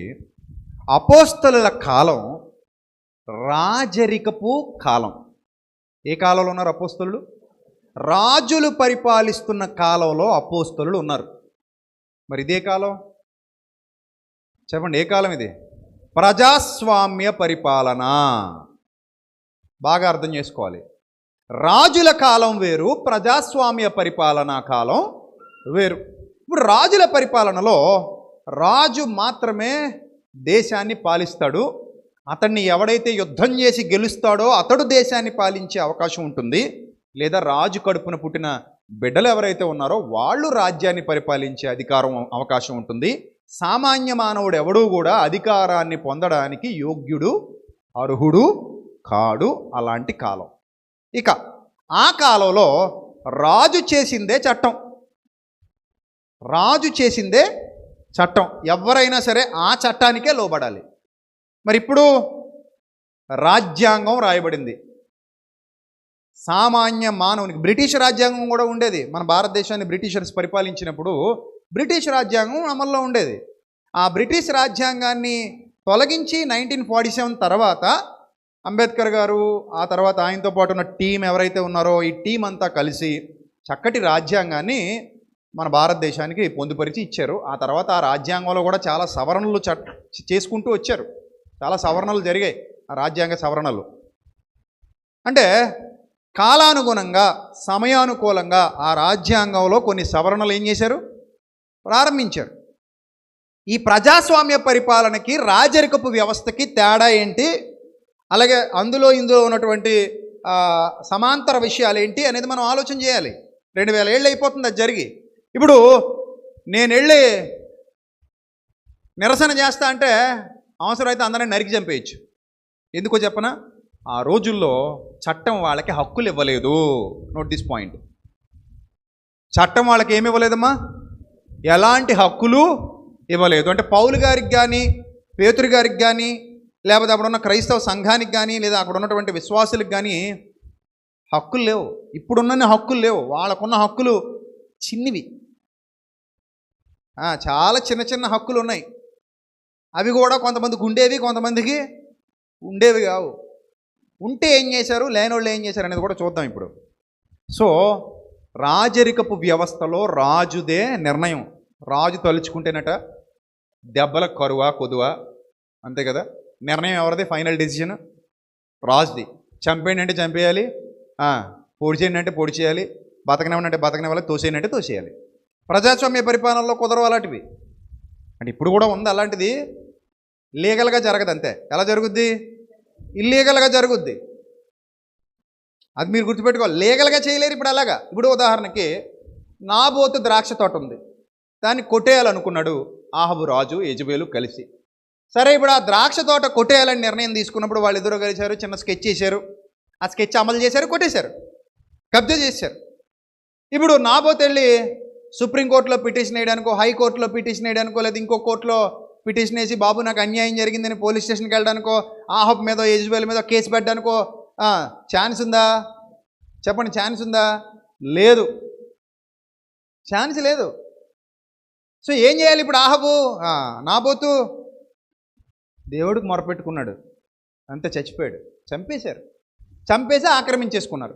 ఇక వీళ్ళని ఎవరూ చేయలేనప్పుడు ఆయన ఇన్వాల్వ్ అయ్యాడు. ఆయన ఇన్వాల్వ్ అయ్యి లోక చట్టంలో నువ్వు గొప్పోడివి కావచ్చు, నువ్వు నీతిమంతుడివి కావచ్చు. ఎందుకంటే లోక చట్టాన్ని ఎలా కావాలంటే అలా మేనేజ్ చేయొచ్చు. డబ్బు ఉంటే చాలు ఈరోజు లోక చట్టాలను ఏం చేయొచ్చు, హ్యాపీగా మార్చేయచ్చు. డబ్బున్నోడిదే న్యాయం, డబ్బు లేనోడు న్యాయాన్ని కొనగలిగే స్థితిలో లేడు. ఇప్పుడు లాయర్లు ఎవరైనా ఊరికే చేస్తారట మనకి, వాళ్ళు బతకాలి కదా, వాళ్ళు బతకాలంటే లాయర్ వృత్తిలో వాళ్ళు ఫీజులు తీసుకోవాలి. కొంతమంది లాయర్లు యథార్థంగా ఉంటారు, కొంతమంది లాయర్లు ఏమో యథార్థంగా ఉండరు, మోసాలు చేస్తుంటారు, అమ్ముడుపోతుంటారు. జడ్జిలే అమ్ముడిపోయారు కదండి గాలి జనార్దన్ రెడ్డి కేసులో, పేపర్లో చూసాం కదా. జడ్జిలు కొనగలమా అంటే అప్పుడు అర్థమైంది మన అందరికీ, అబ్బో జడ్జిలను కూడా ఏం చేయొచ్చు అనమాట, కొనొచ్చే. జడ్జి అయితే మాత్రం మనిషే కదా. అప్పుడు ఆలోచించాం మనం, అప్పటి వరకు న్యాయమూర్తి అనుకున్నాం. ఆ తర్వాత ఏమనుకున్నాం, ఎవరైనా అమ్మ కడుపులో పుట్టిన రక్త మాంసాలతో చెందిన మనిషే కదా, దేవుడు ఏమైనా నైట్ అయినా మనిషే కదా, మనిషిని ఏం చేయొచ్చు, కొనియొచ్చు. కొనేస్తారు. సో కానీ దేవుని న్యాయాన్ని ఎవరు కొనలేరు. ఆయన సరి అయిన న్యాయాన్ని సరి అయిన సమయంలో సరి అయిన విధంగా చేయగలడు. మనుషుల్ని ఎలా అయినా మభ్యపెట్టవచ్చు. ఇప్పుడు మన దేశంలో ఏం జరుగుతుంది, అదాని మరుగైపోయాడు చూడండి. ఆ ఇష్యూ పోయింది. ఇప్పుడు మీరు మాట్లాడినా వ్యూస్ రావు, ఇప్పుడు మాట్లాడినా అది ట్రెండింగ్లోకి వెళ్ళదు, ఇప్పుడు మాట్లాడినా ఎవడు పట్టించుకోవడం, ఏ న్యూస్ ఛానల్లో కూడా అదాని గురించి ఇంకేమీ రాదు. ఎందుకంటే అయిపోయింది, దాన్ని అయ్యేలా చేసేసారు. ఇంకా అది పక్కకు పోవాలి. చూడండి, ఏదైనా సరే ఒక ఇష్యూని కవర్ చేసుకోవడానికి, వాళ్ళ తప్పుని కవర్ చేసుకోవడానికి తెలివిగా ఇంకో దాని మీదకి నెట్టేయాలన్నమాట. దాన్ని ఎప్పుడైతే ఇంకో దాని మీదకి నెట్టేస్తామో ఇది కనబడదు జనానికి. ఇప్పుడు ఈ టెక్నిక్ ఫాలో అవుతుంది సాతాను. ఇది సాతాను ఫాలో అయ్యే టెక్నిక్. ఇప్పుడు ఉదాహరణకి ఒకడికి అన్యాయం చేశాడు, నువ్వు వెళ్ళి అన్యాయం చేసిన పక్షాన్ని నిలబడ్డావు. అప్పుడు వీడు ఏమంటాడు తెలుసా, నేను బేదోడు అండి, వాడు పెద్దోడు అండి, నన్ను తొక్కేయడానికి చూస్తున్నాడని అంటాడు. ఇక్కడ అన్యాయమైన ఆ వ్యక్తి ఎవరైతే ఉన్నారో, లేదా అమ్మాయి ఎవరైతే ఉందో, లేదా అబ్బాయి ఎవరైతే కనుమరుగైపోతుంది. దీన్ని ఏ ఇష్యూగా మార్చేస్తారు ఇప్పుడు, వీళ్ళిద్దరికి సంబంధించిన ఇష్యూగా మాట్లాడుకుంటారు జనాలు. అంటే టెక్నిక్ అది. నన్ను తొక్కేయాలనుకుంటున్నారు, నన్ను పొడి చేయాలనుకుంటున్నారు, నన్ను చంపేయాలనుకుంటున్నారు. నేను ఏం అన్యాయం చేశానంటే ఏముండదు. ఇప్పుడు చూడండి, రాజకీయ నాయకులు ఏదైనా దొరికిపోయారు అనుకోండి, ఎందులో అయినా మైక్ ముందు కూర్చొని ఏడ్చేస్తారు అవసరం అయితే. ఏడ్చేసినప్పుడు మన ఆటోమేటిక్గా ఏడ్చినోడి మీద మనకి ఏమొచ్చేస్తుంది, అర్రే పాపం ఇంత పెద్దోడు, అర్రే ఇంత మంచోడు ఏడుతున్నాడు రా బాబు అనుకోండి. మరి గతంలో మీరు ఎలా చేశారు కదండి, గతంలో మీకు ఈ కేసులు ఉన్నాయి కదా, ఆ కేసులు అరమే, ఆ కేసులు ఎవడకొండో, ఎవడ తిండో, ఎవడ అన్యాయం చేయడు, ఏ రాజకీయ నాయకుడు ఉత్తముడురా చెప్పో సోదు నువ్వు, ఏ రాజకీయ నాయకుడు మంచోడురా, ఎవడ తిండా డబ్బులు అన్నాక తింటాడు, ఇక అవన్నీ ఎందుకు అంత పెద్దోడిని పట్టుకుని ఎలా ఏడిపించారా అంటారు. కామన్ ఇంకిది. ఇప్పుడు ఏదైనా సరే, ఇప్పుడు జనాలు అసలు విషయాన్ని మర్చిపోయి ఏమవ్వాలి, ఇప్పుడు పక్కదారి పట్టాలి. దారి మళ్ళించాలంటే అమ్మో సాతాను గడి చేసే టెక్నిక్లు ఇవన్నీ. అరే నువ్వు ఏం చేసావురా, అక్కడ నువ్వు ఏం అన్యాయం చేసావురా అని అడగరు. ఇంకా మరి దరిద్రుడా నువ్వు ఏదో ద్రోహం చేసావాడు కదా, ఏం ద్రోహం చేసావురా అని అడగరు. అర్రే నిన్ను పలానోడు తొక్కేద్దాం అనుకుంటున్నాడా నీయా, నీకు పలానోడు అన్యాయం చేసాడా నీయా అంటారు. ఈ గాలిగాళ్ళు జనాలన్నీ డైవర్ట్ చేయటానికి వాడుకునే మంచి మంచి టెక్నిక్స్ ఇవి. బుర్ర కోడికి అర్థం చేసుకోడు దీన్ని, బుర్రనోడు మాత్రం ఆలోచిస్తాడు. నిజమే కదా, ఆడు చేసింది ఏముంది ఇందులో, అసలు ఆడు ఏ విధంగా ఈయన తొక్కగలడు, ఆడు ఏ విధంగా ఈయన నాశనం చేయగలడు, ఆడు ఏ విధంగా ఈడి జీవితాన్ని భ్రష్టు పట్టించగలడు, అందులో ఆడిదే ఉంటుంది గుడ్డు. ఈడేదో చేయబట్టే కదా ఏదో జరిగింది అని ఆలోచిస్తాడు తెలివైనోడు. తెలివి తక్కువడు అయ్యయ్యో ఏదో జరిగిపోయిందండి పాపం అనుకుంటాడు. సో ఇప్పుడు అదాని సమస్యను తెలివిగా పోయింది, పక్క పోయింది. చాలా సమస్యలు ఎలాగపోతుంటాయి, పక్కకి కనబడవు మనకి. మనమేమో ఆ సమయానికి అది చూసి వర్రే అనుకుంటాం. ఇప్పుడు ఆహబు యెజబేలు నాబోతు విషయాన్ని ఏం చేశారు, ఇంకా దారి తప్పించేశారు. దావీదు గారు కూడా ఊరియా విషయాన్ని, బత్షెబా విషయాన్ని ఏం చేశారు, మెల్లిగా సైడ్ వేసారు. దాన్ని సైడ్ వేసి నాతానొచ్చి మాట్లాడేంత వరకు ఆ విషయం బయటికి రాలా. ఇప్పుడు చూడండి, దావీదు నిజంగా దైవభయం కలిగినోడు, మంచోడు కాబట్టి తనను తను తగ్గించుకొని తను తప్పు ఒప్పేసుకుని దిగిపోయాడు, కిందకి దిగిపోయాడు. అదే ఇంకోటి ఎవడైనా ఈ తరానికి చెందిన దరిద్రులు ఎవరైనా అనుకోండి ఏం చేస్తారో తెలుసా, నా ఎదుగుదలను చూడలేకపోతున్నాడండి, నన్ను తొక్కేయాలని చూస్తున్నాడండి. అసలు బత్షెబా అంటే ఎవరో నాకు తెలియదండి బాబు, ఈ అమ్మాయి నేను ఇదివరకు ఎప్పుడు చూడలేదన్నాడు అనుకోండి, జనాలు ఎర్రిగొర్రెలందరూ కరెస్టే అంటారు. నిజం, నీ సమాజం అలాగే ఉంది. నిజంగా బుర్ర పెట్టి పరిశోధన చేసి పరిశీలన చేసి ఇది నిజమా కాదా, ఏం జరిగింది, ఎంతవరకు కరెక్ట్, రండి మాట్లాడదాం, నిలబెట్టండి మాట్లాడదాం, పరిశోధన చేసి మాట్లాడదాం, పరిశీలన చేసి మాట్లాడదాం, పిన్ టు పిన్ మాట్లాడదాం. ఎవడుండడు, ఎవ్వడు ఉండడు. అందరూ ఏంటంటే ఆహా ఏమోలే మనకి ఎందుకులే, అది ఇది అయ్యే ఉంటుందిలే, ఈ నాతాను ఎవడో మొత్తం మీద తేడా అయ్యి ఉంటాడు, లేకపోతే అన్ని మంచి మంచి పాటలు రాసిన దావీది గారిని, అంత మంచి సేవకుడైన, అంత మంచి ఉత్తముడైన దావీది గారి మీద నిందేయడానికి వచ్చాడు, ఇది పెద్ద ఉత్తముళ్ళలాగా అని నాతాన్ని ఏం చేస్తాం మనందరం కలిసి? అవసరం అయితే రాళ్లతో కొట్టేస్తాం మనమే. ఆ దావీది గారిని అంత మాట అంటావా? దావీదు మంచోడు, యథార్థవంతుడు, నమ్మకస్తుడు, తనను తాను తగ్గించుకొని దిగిపోయి కిందకి నాతానికి వెయిట్ ఇచ్చాడు. ఎస్, నువ్వు చెప్పింది కరెక్టే అని. ఎందుకు? ఒకవేళ దావీదు ఇప్పుడు చీటింగ్ చేయొచ్చు, చీటింగ్ పెద్ద విషయం అని చెప్పండి. ఇప్పుడు ఇదే సిచ్యువేషన్, దావీదు గారు ఇక్కడ కూర్చొని ఉన్నారు, నాతాను అక్కడికి వచ్చి కూర్చున్నాడు. ఇప్పుడు నాతాను వచ్చి దావీదు గారిని అన్నాడు, ఏయ్ నువ్వు తప్పు చేసావు, ఆ గొర్రెను తినేసింది నువ్వే అన్నాడు అనుకోండి. ఇప్పుడు దావీదు ప్రూఫ్ ఉందా నీ దగ్గర? నేను బత్షెబా దగ్గరికి వెళ్ళినట్టు, బత్షెబా నా దగ్గరికి వచ్చినట్టు, నేనే ఆ అమ్మాయితో పడుకున్నట్టు నీ దగ్గర రుజువు ఉందా? నీ దగ్గర వీడియో కాల్ కానీ, ఫోటో కానీ, మెమరీ కార్డు కానీ ఏమైనా ఉందా? ఉంటే పట్టుకురా అన్నాడు అనుకోండి దావీదు. ఇప్పుడు నాతోనేమంటాడు? నాకు ఆడేవి లేవు బాబాయ్ అంటాడు. అంతే కదా. ఇప్పుడు ఆ బత్షెబా కడుపులో ఉన్న బిడ్డ నా బిడ్డే అని నీ దగ్గర DNA రిపోర్ట్ ఉందా? ఉంటే పట్టురా అన్నాడు అనుకోండి. ఇప్పుడు నాతోనేమంటాడు? బాబు ఇంకా DNA డెవలప్ అవ్వలేదు బాబయ్య, ఇప్పుడు ఇంకా అంత టెక్నాలజీ లేదు బాబయ్య. సరే, చాలా కేసెస్లో తప్పు చేసినా కూడా ఆధారాలు లేకపోతే ఆ తప్పు ఏమవుదు, నిర్ధారణ అవదు. ఈ మధ్యకాలంలో గుజరాత్లో ఒక రేప్ కేసు అలాగే కొట్టేశారు. ఎందుకు ఆ రేప్ కేసు కొట్టేశారంటే వాడు రేప్ చేశాడు కానీ రేతస్సు నేల విడిచేశాడు. మీకు అర్థమైందా? సో ఆ అమ్మాయి కేసు తొందరగా పెట్టలా, లేటుగా పెట్టింది, కొట్టి పడేశారు కేసు. సో నేను కాదు, ఆ టైంలో నేను అక్కడ లేను, ఆ టైంలో నేను ఎక్కడో ఉన్నాను అంటాడు. అందుకే బైబిల్లో ఒక మాట ఉంది, బండ మీద సర్పము నడుచు జాడ, ఆకాశంలో పక్షి జాడ, సముద్రంలో వాడ నడుచు జాడ, కన్యకతో పురుషుని జాడ. అంత ఈజీగా కనిపెట్టడం కుదరదురా నాయన అన్నాడు. సో లోకానికి కొన్ని కొన్ని ఆధారాలు కావాలి. ఇప్పుడు దేవునికి అలాంటివేం అక్కర్లా, దేవునికి అలాంటివేం అక్కర్లా. ఆయన సీన్లోకి ఎంటర్ అవుతాడు ఏదో రోజు, అంతే కదా. మనందరం ఎక్కడికి వెళ్ళి నిలబడాలి చెప్పండి? దేవుని ముందుకెళ్ళి నిలబడాలి. ఓ రోజు నేను వెళ్తాను, ఆయన ముందుకెళ్ళి నిలబడతాను. నిలబడిన తర్వాత నా చిట్టా మొత్తం ఆయన దగ్గర ఉంటుంది. ఇప్పుడు నేను వేదిక మీద ఉన్నప్పుడే మీకు తెలుసు, వాట్ అబౌట్ విజయప్రసాద్ రెడ్డి, వేదిక మీద ఉన్నప్పుడే మీకు తెలుసు. నా గురించి మంచిగా మాట్లాడే వాళ్ళు ఉంటారు సమాజంలో, చెడ్డగా మాట్లాడే వాళ్ళు ఉంటారు, నన్ను ప్రేమించే వాళ్ళు ఉంటారు, నన్ను తిట్టుకునే వాళ్ళు కూడా ఉండొచ్చు, నన్ను అసహించుకునే వాళ్ళు ఉండొచ్చు. ఎందుకంటే ప్రపంచంలో ఎవడో కూడా అందరితోనూ ప్రేమించబడడం అనేది సాధ్యం కాదు. కొందరు తిడతారు, కొందరు ప్రేమిస్తారు, రైట్? ఇప్పుడు మీరు మంచి అన్నంత మాత్రాన దేవుడు నన్ను మంచి అనక్కర్లేదు, మీరు చెడ్డన్నంత మాత్రాన దేవుడు నన్ను చెడ్డనక్కర్లేదు. ఎందుకంటే నా పర్సనల్ లైఫ్ ఏంటో మీకంటే బాగా ఎవరికి తెలుసు? దేవుడికి తెలుసు. మీ పర్సనల్ లైఫ్ ఏంటో నాకంటే బాగా ఎవరికి తెలుసు? దేవుడికి తెలుసు. కాబట్టి నీ పర్సనల్ లైఫ్ నీకు ఉంటుంది, నా పర్సనల్ లైఫ్ నాకు ఉంటుంది, నీ పబ్లిక్ లైఫ్ నీకు ఉంటుంది, నా పబ్లిక్ లైఫ్ నాకు ఉంటుంది. కానీ దేవుడి దగ్గర పర్సనల్ పబ్లిక్ అంటూ ఏమీ ఉండదు, అంతా ఓపెన్ కదా. నీకు హృదయంలో తలంపు పుట్టక మునుపే ఆయన ఏం చేశాడు? ఎరుగున్నాడు. కాబట్టి ఇప్పుడు నాబోతు విషయంలో ఏం జరిగింది అని ఆలోచిస్తే అది రాజరికపు వ్యవస్థ కాబట్టి వాళ్ళు ఇష్టం వచ్చినట్టు జరిగించారు. అదోని బెజికనేవాడట రాజుల కాళ్ళు చేతులు బొటన వేళ్ళు కోసేసేవాడట. ఇప్పుడు కోయమనండి అలాగా. ఇదే ప్రభుత్వం ప్రజాస్వామ్య ప్రభుత్వం.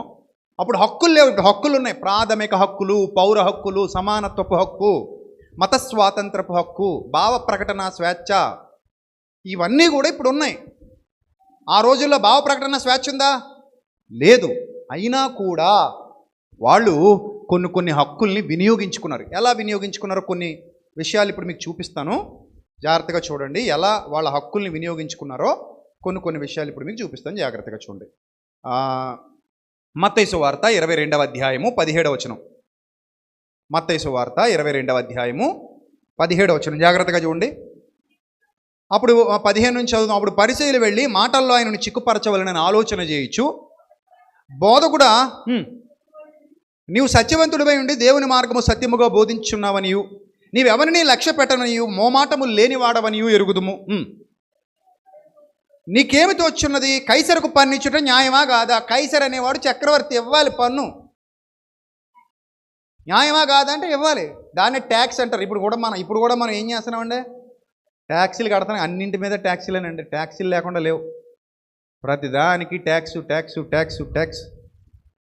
నాకు అప్పుడప్పుడు అనిపిస్తుంది, ఒక షాప్కి వెళ్తాం, ఏదో షర్ట్ కొనుక్కుంటాం, అక్కడ ట్యాక్స్ కడతాం. అక్కడ మళ్ళీ జిఎస్టీలు ఆఎస్టీలు ఎస్టీలు వేసేస్తారు. అక్కడ కొనుక్కుంటాం, తెచ్చుకుంటాం, మళ్ళీ ఇక్కడికి వస్తాం. సంవత్సరం అయిపోయిన తర్వాత మళ్ళీ ట్యాక్స్ అంటారు. నువ్వు ఎంత సంపాదించావు అందరికి ట్యాక్స్ అంటారు. మళ్ళీ అందులో కూడా ఈ కట్ చేసేస్తుంటారు. ఇప్పుడు అక్కడ కొట్టేసి ఇక్కడ కొట్టేసి నన్ను ఎన్నిసార్లు కొట్టేస్తారు నాయన.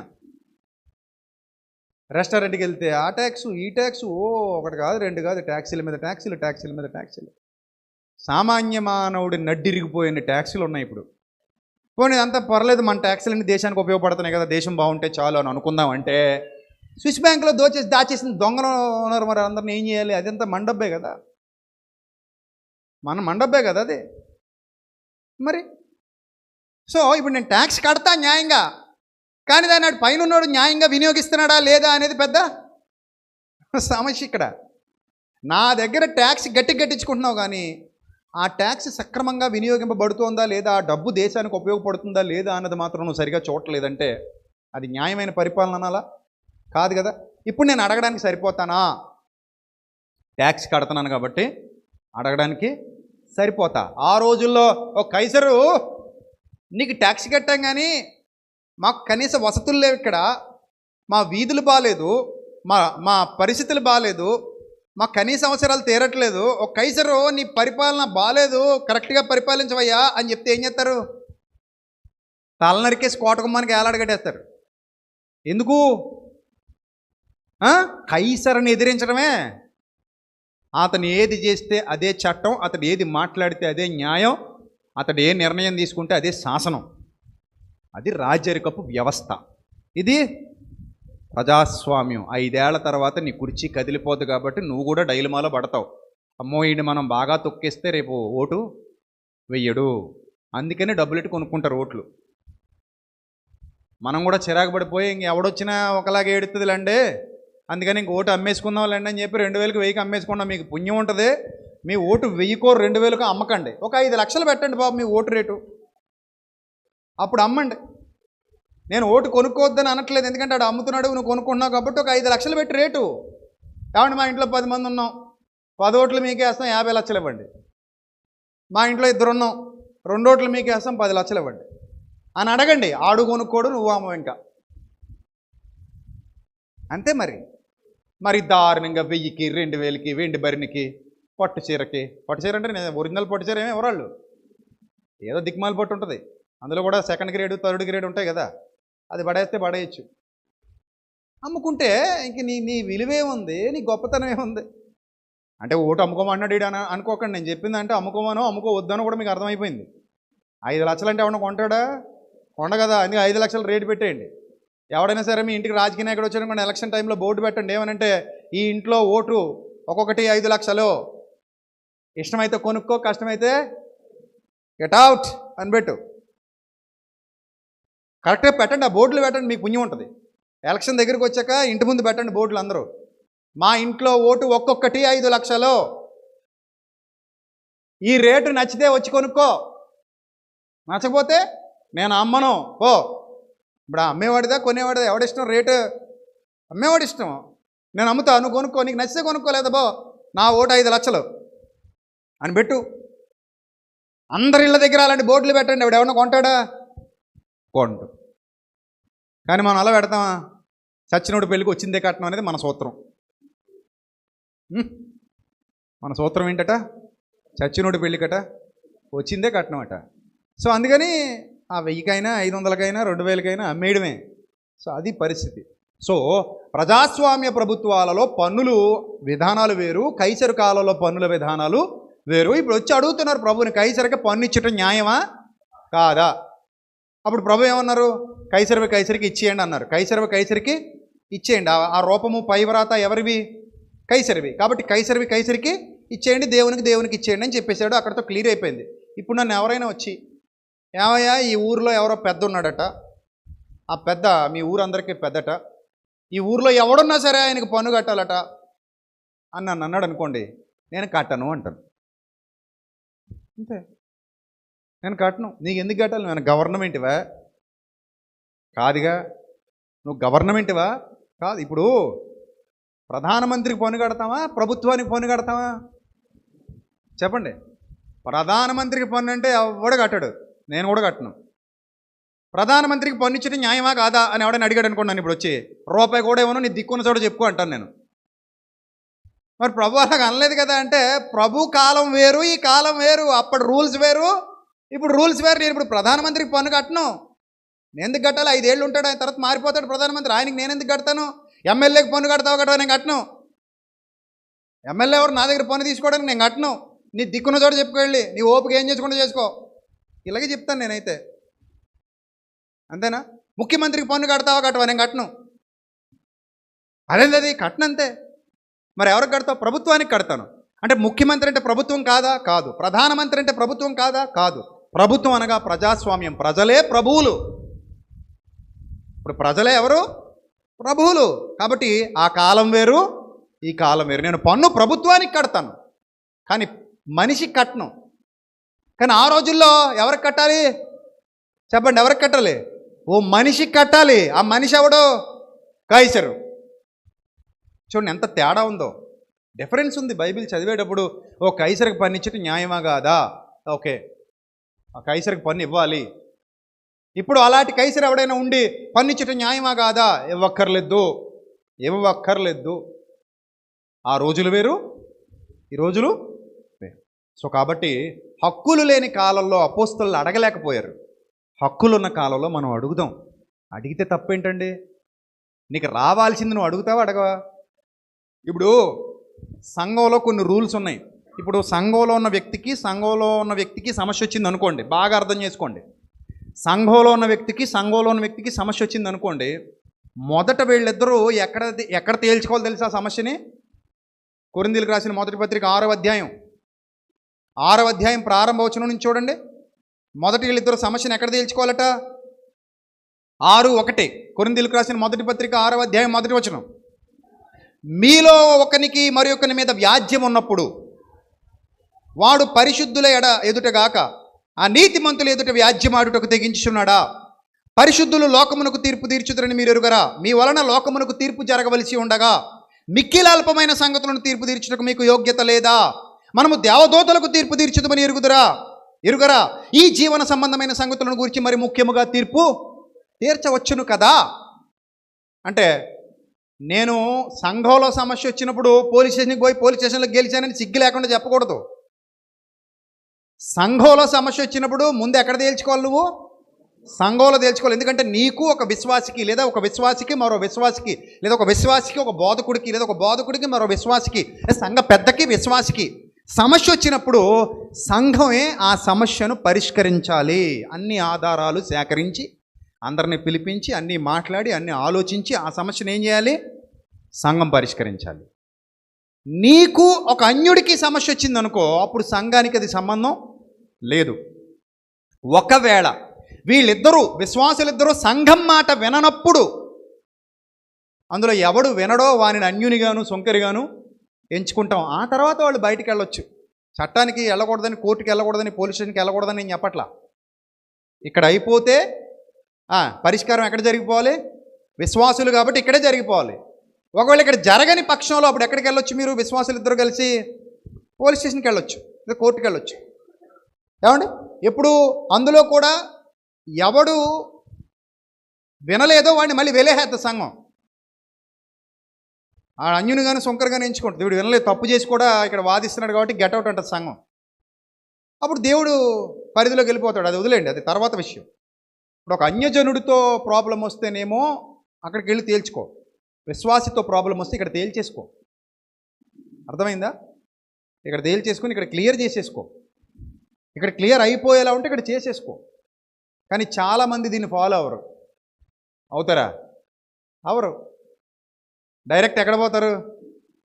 కోర్టులకో పోలీస్ స్టేషన్లకో పోతారు. పోయి అంటారు నేను బైబిల్ని చాలా బాగా ఫాలో అయిపోతున్నాను అంటారు. వెళ్ళు, ఎప్పుడు ఇక్కడ అవ్వలేనప్పుడు వెళ్ళు. కొంతమంది అన్యజనుల దగ్గరికి వెళ్ళి కూర్చుని మా తగు తీర్చనంటారు. సంఘస్థులు వెళ్ళి ఒక అన్యజనుడి దగ్గర కూర్చొని తగు తీర్చమంటారు. మీకు సంఘంలో తగు తీర్చేవాళ్ళు లేరా? మీ సంఘంలో సమస్యలు పరిష్కరించేవాళ్ళు లేరా? మీకు విశ్వాసులు కదా మీరిద్దరు. విశ్వాసులు ఇద్దరికి వచ్చినప్పుడు సంఘంలో పరిష్కారం అవ్వాలి కదా. ఈ తీర్చేవాళ్ళు లేనప్పుడు నువ్వు వెళ్ళు, ఒక అన్యజనుడి దగ్గరికి వెళ్ళు, లేదా పోలీస్ స్టేషన్కి వెళ్ళు, కోర్టుకి వెళ్ళు. ఒక అన్యుడితో సమస్య వస్తే నువ్వు పోలీస్ స్టేషన్కి వెళ్ళిపో, డైరెక్ట్గా కోర్టుకి వెళ్ళిపో, సంఘంతో సంబంధం లేదు కాబట్టి. కానీ సంఘంలో సమస్య వచ్చినా కూడా నువ్వు బయటికి వెళ్తున్నానంటే అది కరెక్టా? అది కాదు కదా. సో ఆ పరిస్థితుల్ని మీరు అర్థం చేసుకుంటే ప్రియమైన దేవుని సంఘమా, ఇప్పుడు సంఘములో ఈ ఈ ఈ విధానం అమల్లో ఉంది. కానీ ఇప్పుడు అందరూ ఆ విధానాన్ని ఫాలో అవుతారంటే ఫాలో అవ్వరు. కానీ ఏమంటారంటే ర్యాలీలు చేయొద్దు అంటారు. మీరు ఆలోచించండి బాగా. మనకు ర్యాలీలు అవసరమా, నిరసనలు అవసరమా అంటారు. సమస్య బయట నుంచి వచ్చినప్పుడు ఖచ్చితంగా నిరసన అవసరం. సంఘంలోది కాదు సమస్యది. సంఘంలోదైతే సంఘంలో తేల్చేస్తాం. సంఘంలోది కాదు, బయట నుంచి వచ్చిన సమస్య. బయట నుంచి వచ్చినప్పుడు నిరసన అవసరం. ఇప్పుడు ప్రారంభ శతాబ్దంలో క్రైస్తవులను కొట్టేశారు, హింసించేశారు, రాజరికపు పాలన. ఇప్పుడు ఎవడైనా క్రైస్తవులను కొడుతున్నాడా, హింసిస్తున్నాడా, అందరూ అడగాలి నువ్వు ఎందుకు కొడుతున్నావని. నువ్వు ఎందుకు కొడుతున్నావు, నీకేంటి రైట్, అంతే కదా. ఇప్పుడు చాలామంది అంటారు ఏదో మీరు ఇక్కడ ఉండకూడదు, మీరు మాట్లాడకూడదు, మీరు ఇక్కడ కూర్చోకూడదు, మీ ఇంట్లో ఏదో సమస్య వచ్చిందండి, మీ గోడ దగ్గర ఎవడో ఆక్రమించేద్దామని చూశాడు, ఏం చేస్తారు చెప్పండి వెంటనే. ఒక అన్యుడు మీ గోడ ఆక్రమించేద్దామని చూశాడు, ఏం చేస్తారు చెప్పండి, మీరే చెప్పండి, ఏం చేస్తారు? మీ ఊరు పెద్దల దగ్గరికి వెళ్తారు. అది సంఘంలో సమస్య కాదు, బయట సమస్య కాబట్టి. అదే సంఘంలో విశ్వాసి మీ గోడ ఆక్రమించేద్దామని చూశాడు అనుకో, సంఘంలోకే రావాలి ముందు. విశ్వాసులు అందరి ముందు నిలబెట్టి ఈ దరిద్రుడు ఇలా చేశాడు, ఈ దుర్మార్గుడు ఇలా చేశాడని సంఘం అంతా గడ్డిపెట్టి దేవుని భయం లేదా నీకని ఖండించాలి. కానీ కొంతమంది ఏం చేస్తారంటే సంఘంలోకి వస్తే లాక్ అయిపోతామని తెలిసి మన ఫోన్ నెంబర్ బ్లాక్లో పెట్టేస్తుంటారు.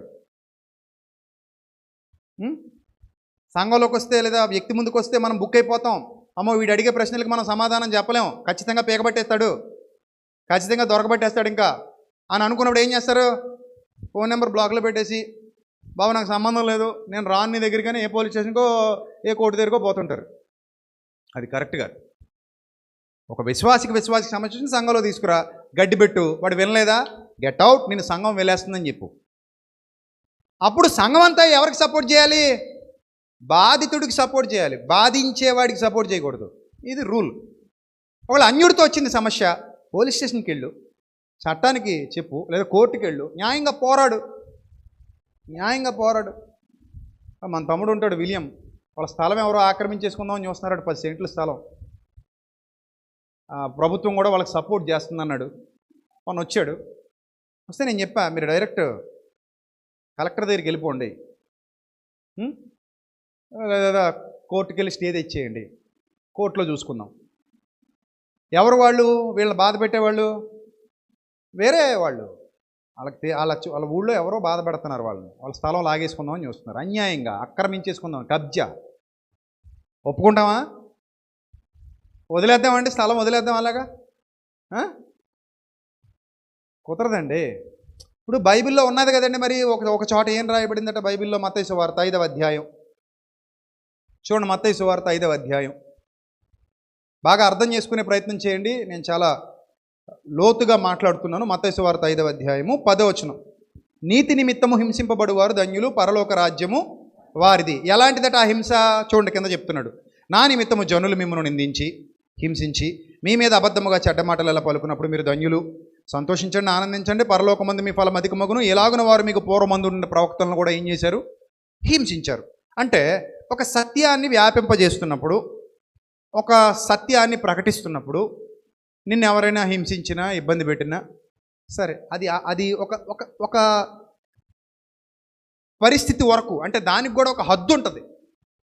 ఇప్పుడు ఒక మాట చెప్తాను, నేనున్నానండి, మిమ్మల్ని అడుగుతున్నా, సంఘాన్ని అడుగుతున్నా, నేను సువార్త ప్రకటించినందుకు గాను, పాయింట్ నోట్ చేసుకోండి క్లియర్గా, దేనికి గాను? సువార్త ప్రకటించినందుకు గాను నన్ను ఒక చోట మోకరింపజేసి నన్ను కత్తితో తల నరికి చంపేద్దాం అనుకుంటున్నారండి.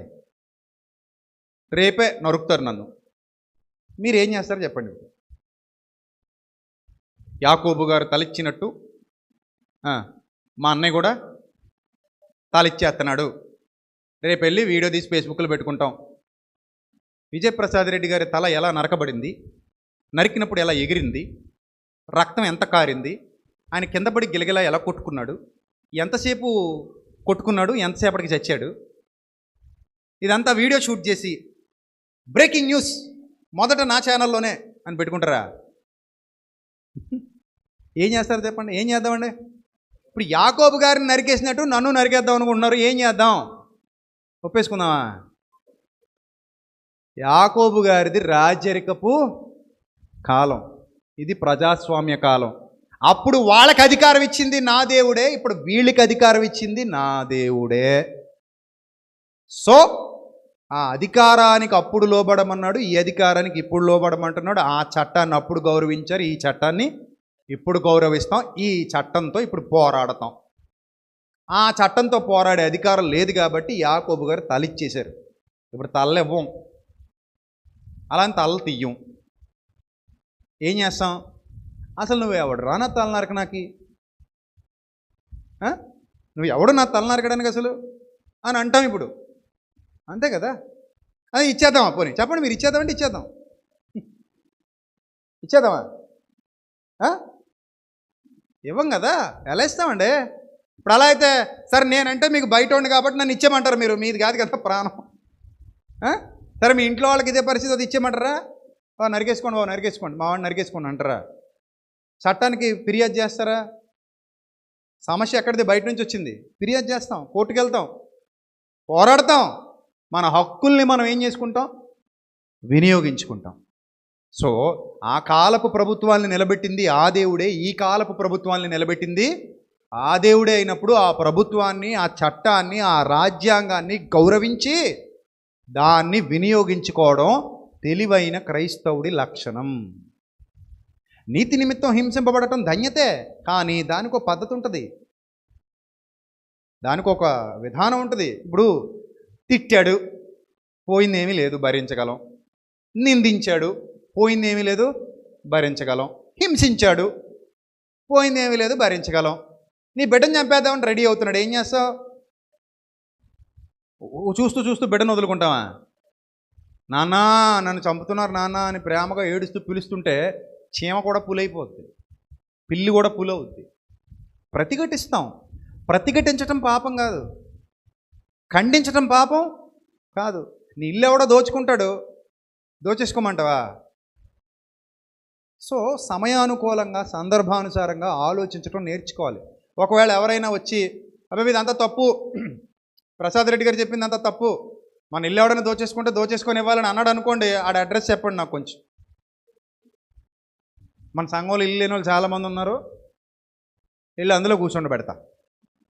మరి అంతే, మరి ఇలా ప్రజలను తప్పుదారి పట్టించేవాడికి బుద్ధి చెప్పాలి, అలాగే చెప్పాలి. మరి అంతే కదా. అసలు ఆ కాలం ఏంటి, ఆ సందర్భం ఏంటి, ఆ పరిస్థితులు ఏంటి, ఇవన్నీ ఆలోచించాలి. మనం అన్యాయానికి ఎప్పుడు వెళ్ళాం, కానీ మనకు రావాల్సింది మనం అడుగుతాం, ఇతరులది మనకొద్దు. మీరు ఈ ప్రసంగాన్ని చాలా జాగ్రత్తగా 1-2 సార్లు మళ్ళీ మళ్ళీ విని అర్థం చేసుకోండి. మనం ఎవరిని అన్యాయం చేయట్లా, మనం ఎవరిని దోచుకోవద్దు, మనం ఎవరిని ఇబ్బంది పెట్టొద్దు, మనం ఎవరిని బాధ పెట్టొద్దు. మనకి రావాల్సిన హక్కు ఏంటో అది మనం అడగల్లో తప్పు ఉందా అని అడుగుతున్నాను నేను అదే చెప్తున్నాను మీకు ఇందాక నుంచి. ఇప్పుడు దాసత్వము అనేది ఉందండి. క్రొత్త నిబంధన కాలంలో కూడా దాసులు ఉండేవారు, యజమానులు ఉండేవారు. ఇప్పుడు దాసత్వం ఉందా? ఇప్పుడు ఫిలోమోన్ ఉన్నాడండి, ఒనేసిమును కొనుక్కున్నాడు డబ్బులు పెట్టి. ఇప్పుడు మనుషులను కొనుక్కునేది ఉందేటి? అసలు లేదు. మరి ఆ సందర్భంలో మాట్లాడింది ఇప్పుడు అప్లై అవుతుంది అంటే అవ్వదు. ఎందుకంటే ఆ రోజుల్లో ఉన్న దాసత్వం వేరు, ఈ రోజుల్లో డిగ్నిటీ ఆఫ్ లేబర్. ఇప్పుడు దాసత్వం లేదు, డిగ్నిటీ ఆఫ్ లేబర్. ఇప్పుడు నీకు ఎంత పని చేసేవాడు నీ దాసుడు కాదు. ఆ రోజుల్లో నా దగ్గర పనుడు, వాడికి పుట్టిన బిడ్డ కూడా నా దాసుడే అనేవారట. ఇప్పుడు ఒప్పుకుంటారండి అలాగా? మీరు చెప్పండి. మీ తాత అప్పు చేశాడు కాబట్టి మీ తాతని ఎవరో ఒక మోతుబరి కొనేసుకున్నాడు, మీ తాత ఆ మోతుబరికి దాసుడు. ఇప్పుడు మీ తాతకి పుట్టిన మీ నాన్న నువ్వు కూడా మోతుబరికి దాసులే, తరతరాలుగా మీరు మా దాసులు అంటే ఆ కాలానికి చెల్లుబాటు అయింది. పౌలు గారి కాలంలో కూడా చెల్లుబాటు అయింది. తిమోతి పత్రికలు చెప్తాడు, దాసులైన వారు అని మొదలు పెడతాడు ఒక చోట. ఎక్కడ? తిమోతికి రాసిన మొదటి పత్రిక 6వ అధ్యాయం 1వ వచనంలో ఉంటుంది. తమ యజమానులకు లోబడి ఉండండి, ఒకవేళ అందులో విశ్వాసులు అయితే రూల్స్ ఎలా ఉండాలి, ఒకవేళ అన్యుల దగ్గర నువ్వు దాసుడు అయితే రూల్స్ ఎలా ఉండాలి, ఇవన్నీ చెప్తాడు అక్కడ. మరి ఇప్పుడు అది అప్లికబుల్ కాదు, ఇప్పుడు అసలు అది లేనే లేదండి. ఆ వచనం ఇప్పుడు అమల్లో లేదు, మారిపోయింది. తిమోతికి రాసిన మొదటి పత్రిక 6వ అధ్యాయం మొదటి వచనం చదవండి, ఏమని ఉంది అక్కడ? తిమోతికి రాసిన మొదటి పత్రిక 6, దేవుని నామమును ఆయన బోధయు దూషింపబడకుండానట్లు దాసత్వమును కాడి క్రింద ఉన్న వారందరూ. దాసత్వం అనే కాడి ఇప్పుడు ఉందా చెప్పండి, ఉందా? లేదు. వాళ్ళు ఉంటే ప్రజాస్వామ్య ప్రభుత్వాలు ఒప్పుకుంటాయా? నేను పలానోను కొనుక్కున్నాను డబ్బులు ఇచ్చి, ఆడు జీవితకాలం అంతా నా దాసుడే అంటే ప్రజాస్వామ్య ప్రభుత్వంలో దానికి ఒప్పుకునే వీలుందా చెప్పండి, ఉందా? లేదు. మరి తిమోతికి రాసిన పత్రిక సంఘానికి రాసిందే కదంటే, అరే నాయన అప్పుడున్న సంఘానికి అది వర్తిస్తుంది, ఆ కాలమానానికి వర్తిస్తుంది, ఇప్పుడు వర్తించదురా. చదవరా సరిగ్గా బైబిల్ అంటాం మనం. బైబిల్ సరిగ్గా చదువు. దాసత్వం ఇప్పుడు లేదు. నేను నిన్ను కొనుక్కోవడానికి నాకు అర్హత లేదు. ఇప్పుడు అంతా జీతం, ఉద్యోగం, డిగ్నిటీ ఆఫ్ లేబర్ అన్నారు. డిగ్నిటీ ఆఫ్ లేబర్, పనోడికి కూడా డిగ్నిటీ ఉంటుంది. వాడు జీతానికి పని చేస్తానంటే వాడి దగ్గర నువ్వు ప్రొడక్టివిటీ తీసుకుంటున్నావు, వాడు నీకు ఉపయోగపడుతున్నాడు, నీ దగ్గర జీతం తీసుకుంటున్నాడు, నువ్వెంత వాడు అంతే, గౌరవిస్తాడు అంతే. ఎందుకంటే యజమానిని ఏం చేయాలి? గౌరవించాలి తప్ప నేను దాసత్వానికి లోబడి లేను. ఆ రోజుల్లో దాసత్వం వేరు. ఇప్పుడు ఆ వచనం చదివినప్పుడు మీరు ఎన్నాళ్ళు తిమోతి పత్రిక చాలాసార్లు చదివే ఉంటారు కదా ఈ వచనం, మరి మీకు ఏమర్థమైంది? దాసత్వమును కాడి క్రింద ఉన్న వారందరూ తమ యజమానులు పూర్ణమైన ఘనతకు పాత్రులని ఎంచవలను, విశ్వాసులైన యజమానులు గల దాసులు అన్నాడు. అంటే ఫిలోమోను, ఒనేసిము లెక్క. ఒనేసిముకి జీతమే ఉండదు, భోజనం పెడతారంతే. జీవితాంతం ఎవరి కాళ్ళ కింద బతకాలి చెప్పండి? ఎవరి కాళ్ళ కింద బతకాలి? ఫిలోమోను కాళ్ళ దగ్గర బతకాలి. ఫిలోమోనుకి దాసుడు, కొనేసుకున్నాడు అతన్ని, లైఫ్ లాంగ్ అతనికి దాసుడు అంతే. మరి ఈ రోజుల్లో నువ్వు లైఫ్ లాంగ్ నాకు దాసుడిగా ఉండాలని ఎవడైనా నేను కొనుక్కుంటానంటే అవుతుందా? ప్రభుత్వం ఒప్పుకుంటుందా? మనిషిని కొనుక్కుంటానని అంటే ప్రభుత్వం ఒప్పుకుంటుందా చెప్పండి? ఒప్పుకోదు కదా. మరి ఈ వచనాన్ని ఎలా అప్లై చేద్దాం ఇప్పుడు? అంటే ఈ కాలానికి ఈ వచనాన్ని ఎలా తీసుకోవాలి అని అంటే ఇప్పుడు ఎలా తీసుకుంటామంటే, ఒక యజమాని దగ్గర ఒక అతను పని చేస్తున్నాడు, పని చేసేటప్పుడు యజమానికి విలువివ్వు, అతని జీతం తీసుకుంటున్నావు కాబట్టి జాగ్రత్తగా పని చేయి, గౌరవించు, అంతే. అలా కాదండి, నా యజమాని మొన్న ఎక్కడో మూత్రం పోసేటట్టు అలా నా మీద మూత్రం పోతాడటంటే ఆ రోజుల్లో చెల్లుబాటు అయింది, ఇప్పుడు అవుతుందా? అవుతుందా? అవ్వదు. ఆత్మాభిమానాన్ని చంపుకొని వాడితో మూత్రం మోయించుకుంటావా మీద? చెప్పు, కుదరదు. సో సందర్భానుసారంగా జరిగినటువంటి మార్పులేంటో గమనించాలి. ఇప్పుడు ఒక మాట నీకు చెప్పనా, పౌలు గారికి ఆ రోజుల్లో చట్టం, రాజ్యాంగం లేదు కాబట్టి అలా ఉన్నాడు, కానీ ఇప్పుడైతే దడక్కించేది. నిజం చెప్తున్నా. ఆ రోజుల్లోనే ఆయన ఆలోచన విధానం ఎలా ఉండేది చూడండి. అపోస్తుల కార్యాలు 17వ అధ్యాయం, అపోస్తుల కార్యాలు 17వ అధ్యాయం 7వ వచనం చదువుదాం. అపోస్తుల కార్యాలు 17వ అధ్యాయము 7వ వచనం. అపోస్తుల కార్యాలు 17వ అధ్యాయము 7వ వచనం చదవండి. వీరందరూ యేసు అను వేరొక రాజున్నాడని చెప్పి కైసరు చట్టములకు విరోధముగా నడుచుకుని వారని కేకలు వేసిరి. ఏంటట? ఏ చట్టములట? కైసరు చట్టములు. కైసరు చట్టములు. ఏ రాజు ఉన్నాడని చెప్తున్నారు వీళ్ళందరూ? యేసను వేరొక రాజు ఉన్నాడు. వాళ్ళు కూడా ఒప్పుకున్నారు దాన్ని. ఎలాగా? యేసనే రాజు మాకు ఉన్నాడండి, కానీ ఈ లోకంలో కాదండి అని చెప్పారనమాట వాళ్ళు. పరలోకపు రాజు అండి ఆయన ఆత్మ సంబంధమైన రాజ్యం అండి, ఆయన రాజ్యం ఈ లోక సంబంధమైంది కాదు, ఆయన సంఘమునకు మాత్రమే రాజు అండి, మీ అందరికీ రాజు కాదండి. ఆ సంఘంలోనికి ఎవరొస్తే వాళ్ళకి మాత్రమే ఆయన రాజు, ఎందుకంటే ఆ రాజ్యంలోనికి ఎవడు ప్రవేశిస్తే వారికే ఆయన రాజు అవుతాడు. సో తప్ప కైసర్ని మేము వ్యతిరేకించట్లేదండి, కైసర్ కూడా మాకు లోక సంబంధమైన రాజే. కానీ వీళ్ళు ఏం చేశారు? కైసరు చట్టములు అన్నాడు. అక్కడ పాయింట్ అండర్లైన్ చేసుకోండి. ఏ చట్టములట? ఏ చట్టములట? ఇప్పుడు ఉన్నాయండి అమల్లో.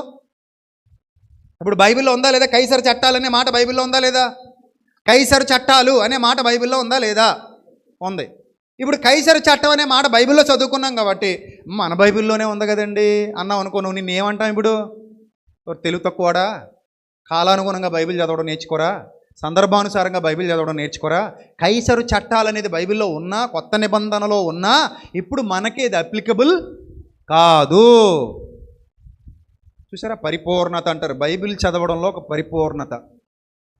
ఇది అర్థం కాని వాళ్ళు ఏమంటారంటే, అయ్యో మరి బైబిల్ ఇలా ఉంది కదండి, నరికిస్తే నరికించేసుకోవాలండి, పొడి చేస్తే పొడిపించేసుకోవాలండి అంటే సరే అంటారు. దానికి కూడా పద్ధతి ఉంటుంది. ఎప్పుడు ప్రాణత్యాగం చేయాలి, ఎప్పుడు ప్రభు కోసం ప్రాణం ఇవ్వాలి, ఎలాంటి పరిస్థితుల్లో ప్రభు కోసం ప్రాణం ఇవ్వాలి, ప్రభువును మహిమపరిచే పరిస్థితిలో ప్రభు కోసం ప్రాణం ఇవ్వాలి.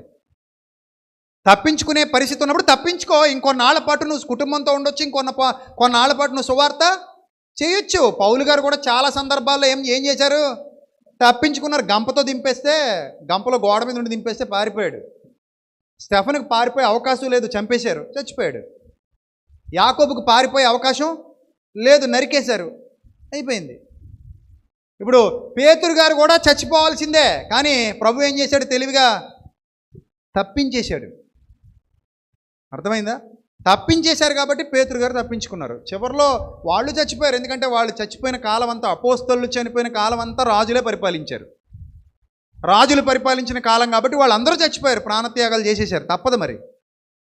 ఇప్పుడు అలా కుదురుతుందా? ఇప్పుడు నన్ను ఎవడో తీసుకెళ్ళి అండమని జైలేస్తా అంటాడండి, నేను ఒప్పుకుంటానా?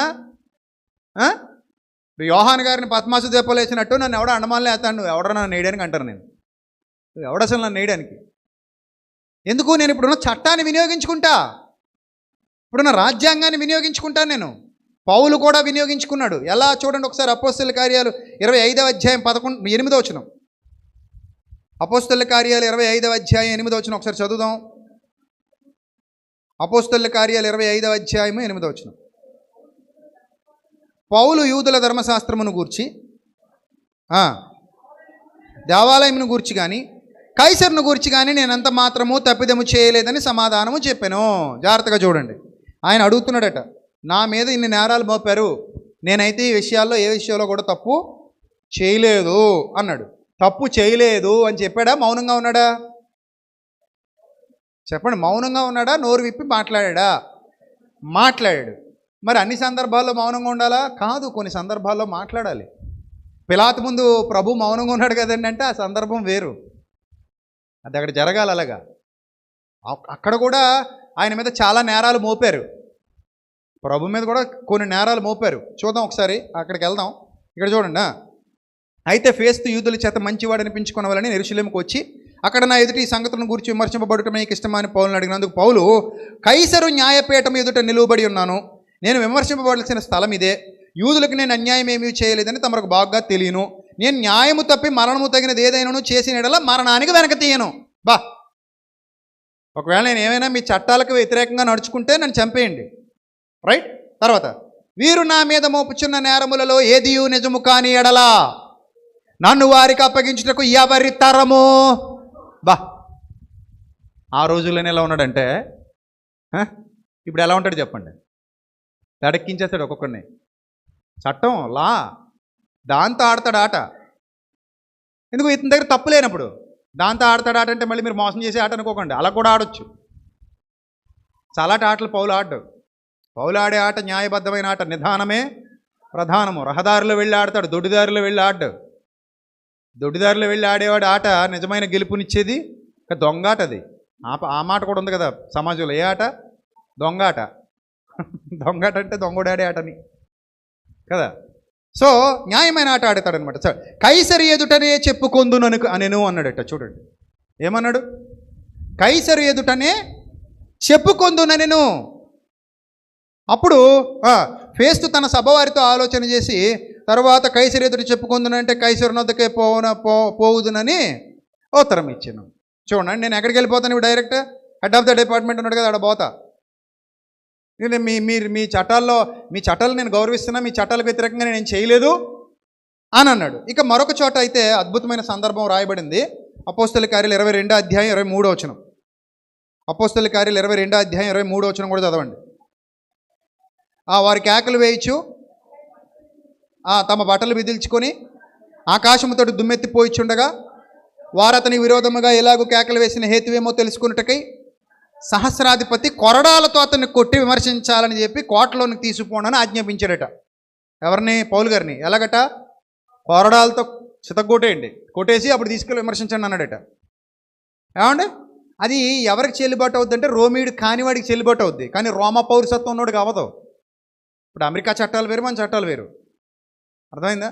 అమెరికన్ సిటిజన్ ఉన్నాడు అనుకోండి, వరల్డ్లో ఏ కంట్రీకైనా వెళ్ళిపోవచ్చు, ఏ కంట్రీకైనా వెళ్ళిపోతాడు అతనికి ఉన్న ఆ పాస్పోర్ట్ పట్టుకొని.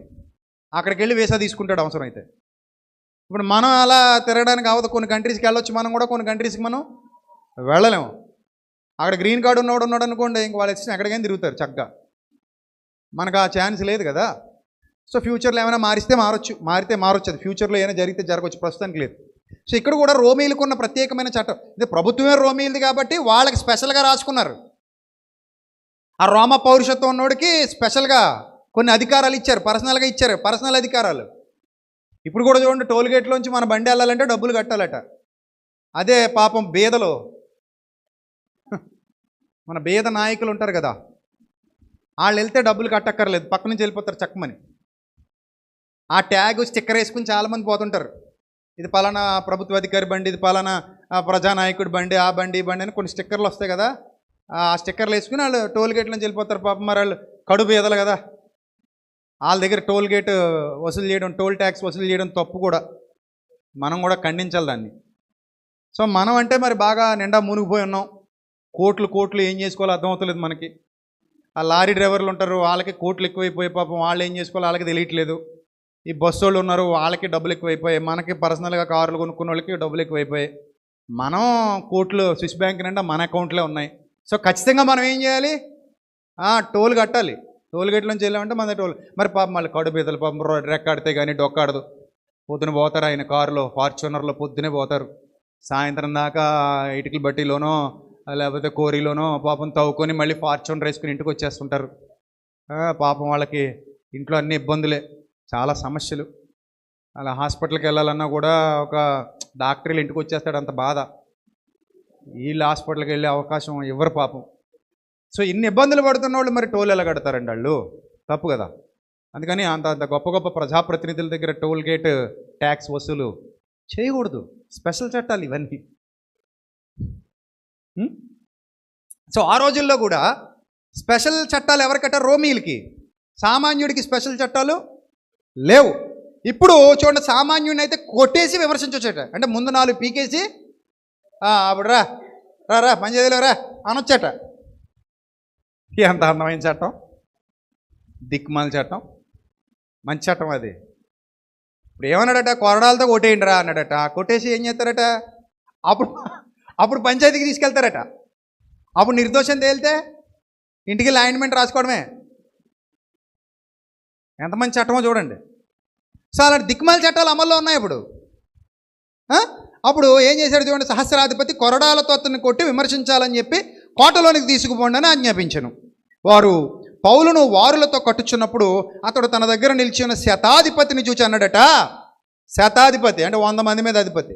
అతన్ని చూసి అన్నాడట, శిక్ష విధించకుండా రోమీయుడైన మనుష్యుణ్ణి కొరడాలతో కొట్టడానికి do you have any right అని అడిగాడట. హక్కు వాడుకున్నాడా? నిన్ను కుడి చెంప మీద కొట్టువాని వైపు ఎడమ చెంప కూడా తిప్పుము అన్న సూత్రాన్ని అక్కడ వాడాడా? ఇప్పుడు కుడి చెంప మీద కొట్టువాని వైపు ఎడమ చెంప కూడా తిప్పుము అన్న మాట ఎవరిది? క్రీస్తు ప్రభు వారిది. ఇప్పుడు పౌలు దాన్ని ఉల్లంఘించాడా, పాటించాడా? మీరు చెప్పండి. అంటే ఏంటి, పౌలు గారికి క్రీస్తు మాట మీద గౌరవం లేదంటారా ఇప్పుడు ఈ వాదించే వాళ్ళందరూ? అంటే పౌలు గారే క్రీస్తు మాటలను ఉల్లంఘించి వ్యతిరేకించారు, వాక్యం తెలియదండి పౌలు గారికి, మాకు తెలిసినంత వాక్యం అంటారా? రూల్ ఉంది అక్కడ. ఇప్పుడు నువ్వు కొడితే కొట్టించేసుకుని ఒళ్ళంతా హోనం చేయించేసుకుని చెత్త కొట్టించేసుకుని అప్పుడు వెళ్ళి బాబయ్య ఇప్పుడు చెప్పండి బాబయ్య తీర్పు అనడానికి ఈయనకి ఛాన్స్ ఉంది. ఈయన రోమీయుడు, రోమ పౌరసత్వం ఉంది. ఈయనకు రోమ పౌరసత్వం ఉంది. ఆ రోమ పౌరసత్వం ఉంది కాబట్టి ఏమంటున్నాడు?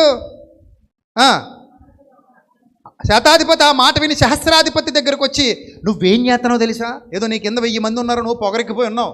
సహస్రాధిపతి శతాధిపతి అంటున్నాడు, 100 మంది మీద అధిపతి 1000 మంది మీద అధిపతితో చెప్తున్నాడు ఏమని? ఓ సహస్రాధిపతి, నీవేమి చేయబోతున్నావు? ఈ మనుష్యుడు రోమేయుడు సుమే అన్నాడట. అనగానే అప్పుడు సహస్రాధిపతి వచ్చాడు, పరుగులు ఎత్తుకుంటూ వచ్చాడు. అరే బాబు నువ్వు రోమిడివా అన్నాడు. నీ దగ్గర గ్రీన్ కార్డు ఉందా? అవును బాబయ్య, పెద్ద కార్డు ఉంది, రెడ్ కార్డు ఉంది నా దగ్గర. నాతో చెప్పు అన్నాడు. అప్పుడు అతడు అవును అన్నాడు. అవుననగానే వాడు సహస్రాధిపతి, నేను బహుద్రవ్యం ఇచ్చి పౌరత్వం సంపాదించుకుంటేనంటే, ఆ రోజుల్లో కూడా రోమా ప్రభుత్వం కావాలనుకుంటే, రోమా పౌరసత్వం కావాలంటే ఏం చేయొచ్చు అనమాట? కొనుక్కోవచ్చు. ఇప్పుడు కూడా మీకు ఇతర దేశాల ప్రభుత్వాలు, ఇతర దేశ ప్రభుత్వాల పౌరత్వం కావాలంటే కొనుక్కోవచ్చు మీరు కూడా, కానీ కోట్లల్లో ఉంటుంది. అర్థమైందా? మీకు ఇంటర్నెట్లో సెట్ చేసుకోండి, ఏ దేశ పౌరసత్వం ఎంతకు అమ్ముతారో. 25 కోట్లు, 30 కోట్లు, ఒక్కో చోట 15 కోట్లు, ఓ చోట 100 కోట్లు, రకరకాల రూల్స్ అండ్ రెగ్యులేషన్స్ ఉంటాయి. అదే అమెరికా పౌరసత్వం కావాలనుకోండి, దానికి ఉన్న రూల్స్ చాలా రూల్స్, అంత ఈజీ కూడా కాదు గ్రీన్ కార్డు రావడం. అర్థమైంది? ఇప్పుడు ఆ గ్రీన్ కార్డుల కోసమే మన వాళ్ళు పరితపించిపోతుంటారు కదా. చాలామంది అమెరికా అమ్మాయిని పెళ్లి చేసుకుందాం అనుకుంటారు. ఎందుకు? అమెరికా అమ్మాయిని పెళ్లి చేసుకుని అల్లుడైతే ఈజీగా ఏమొచ్చేస్తుంది వాళ్ళకి? అద్దనమాట. దాంట్లో కూడా కొన్ని ఫ్రాడ్స్ జరుగుతాయట. ఉన్నాయి, ఆయన 1,00,000 దారులు కదండి. అడ్డమైన దారులు, దొక్కడానికి అడ్డదారులు ఎన్నో ఉంటాయి కదా కదా. సో మీకు కూడా ఈ ఇతర దేశాల పౌరసత్వం కావాలంటే ఇప్పుడు కూడా కొనుక్కోవచ్చు. కొన్ని దేశాలు అమ్ముతున్నాయి, కొన్ని దేశాలు అమ్మవు. ఇప్పుడు మనం భారతీయులు ఎలా అయ్యాం? ఇక్కడ పుట్టాం కాబట్టి మనం అందరం ఏమయ్యాం? భారతీయులు. అదే నువ్వు అమెరికాలో పుట్టుంటే అమెరికన్ అవుతావు. అర్థమైందా? ఇప్పుడు నీ పౌరసత్వం నీది, వాళ్ళ పౌరసత్వం వాళ్ళది. వాళ్ళకున్న అధికారాలు వేరు, నీకున్న అధికారాలు వేరు. ఇక్కడికి వచ్చి ఒక అమెరికన్ మీద ఎవడైనా ఇష్టం వచ్చినట్టు వ్యవహరించారనుకోండి, ఇక్కడ అమెరికన్ని చాలా సివియర్గా ఉంటాయి. ఇక్కడికి వచ్చినటువంటి ఇతర దేశస్తులతో చాలా జాగ్రత్తగా వ్యవహరించాలి మీరు. ఇష్టం వచ్చినట్టు బిహేవ్ చేస్తానంటే ఆ చట్టాలు చాలా కఠినంగా ఉంటాయి. ఎవరో ఒక విదేశీ అమ్మాయిని అప్పుడు ఎప్పుడో పాడు చేశారు, రేప్ చేశారు. చాలా సివియర్గా తీసుకుంటారు యాక్షన్. ఎందుకంటే వాళ్ళు ఊరుకోరు.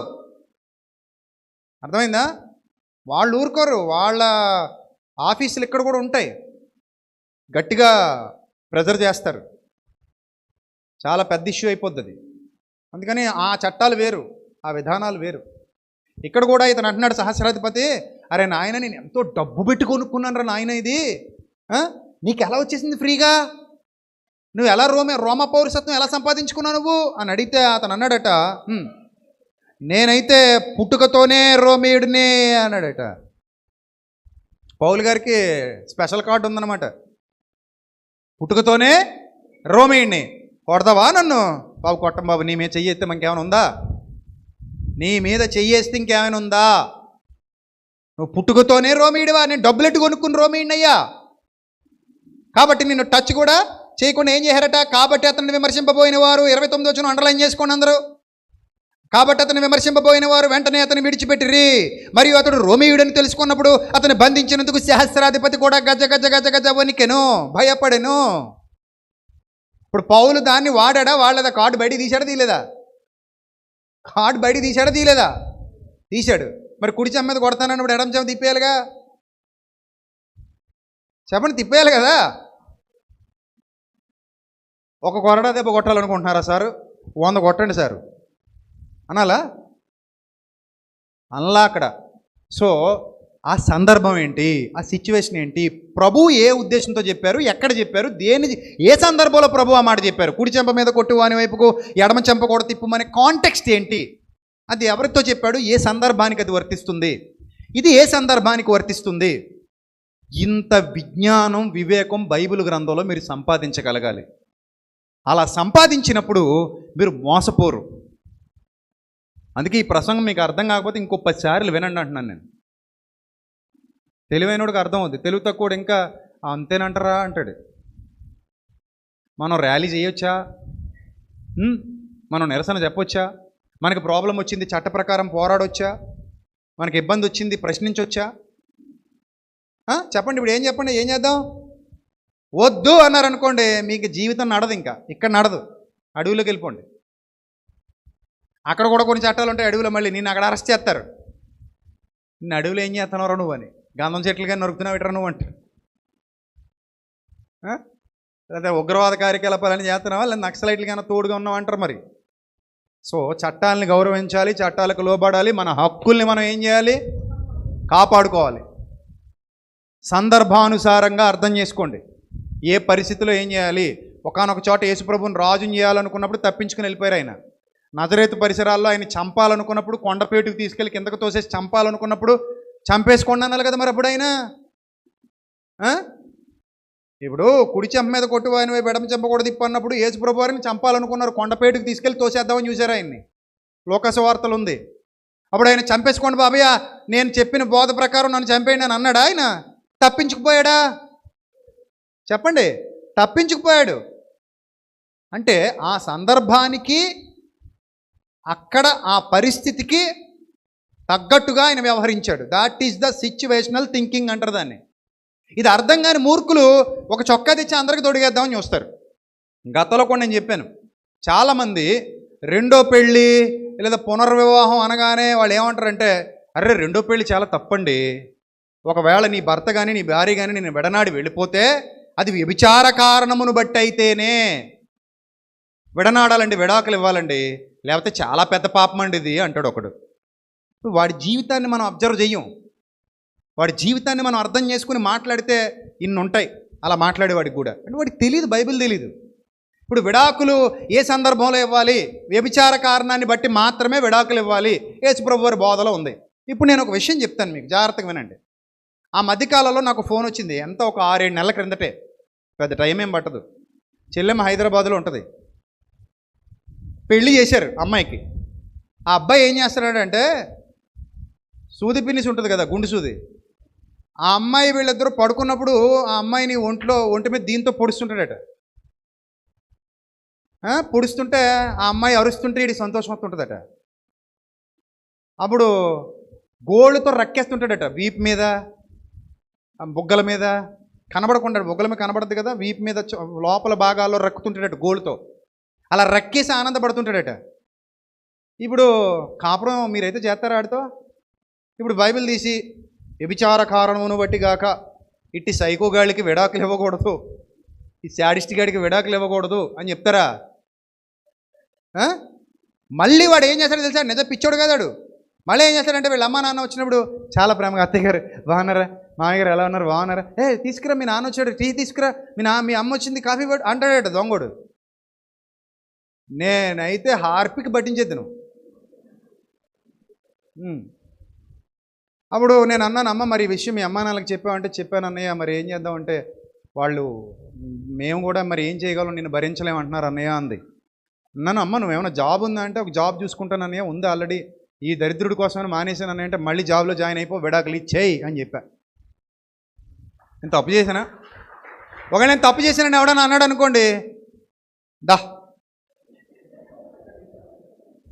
ఆడికి పెళ్ళి అవ్వాలి కదా, మరి ఇప్పుడు నీ ఇంట్లో వాళ్ళని ఇచ్చేద్దాం. మరి ఆడు వదిలేసింది కదా అమ్మాయి ఆడిని, ఇప్పుడు ఇంకో వాళ్ళు ఎవరో ఒకరిని చేసుకోడాడు. ఇలా కుక్కలతో వివాహం చేసుకుని కుక్కని తెలిసాక కూడా వాడితో కాపురం చేస్తారా విడాకులు ఇవ్వకుండా? దానికి ఓన్లీ వ్యభిచార కారణమే ఉండాలా? ఈ శాడిజం పనికిరాదా? ఎవడండి చెప్పింది వీళ్ళకి బైబిలు?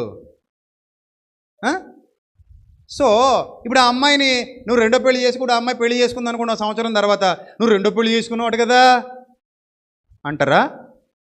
అలా రోజు పొడుస్తారా? లేదో పెద్ద ఉత్తముల్లాగా నీతిమంతులాగా? తప్పు కాదు అది. అసలు ఆ అమ్మాయి గిల్టీ ఫీలింగ్ కూడా అక్కర్లా.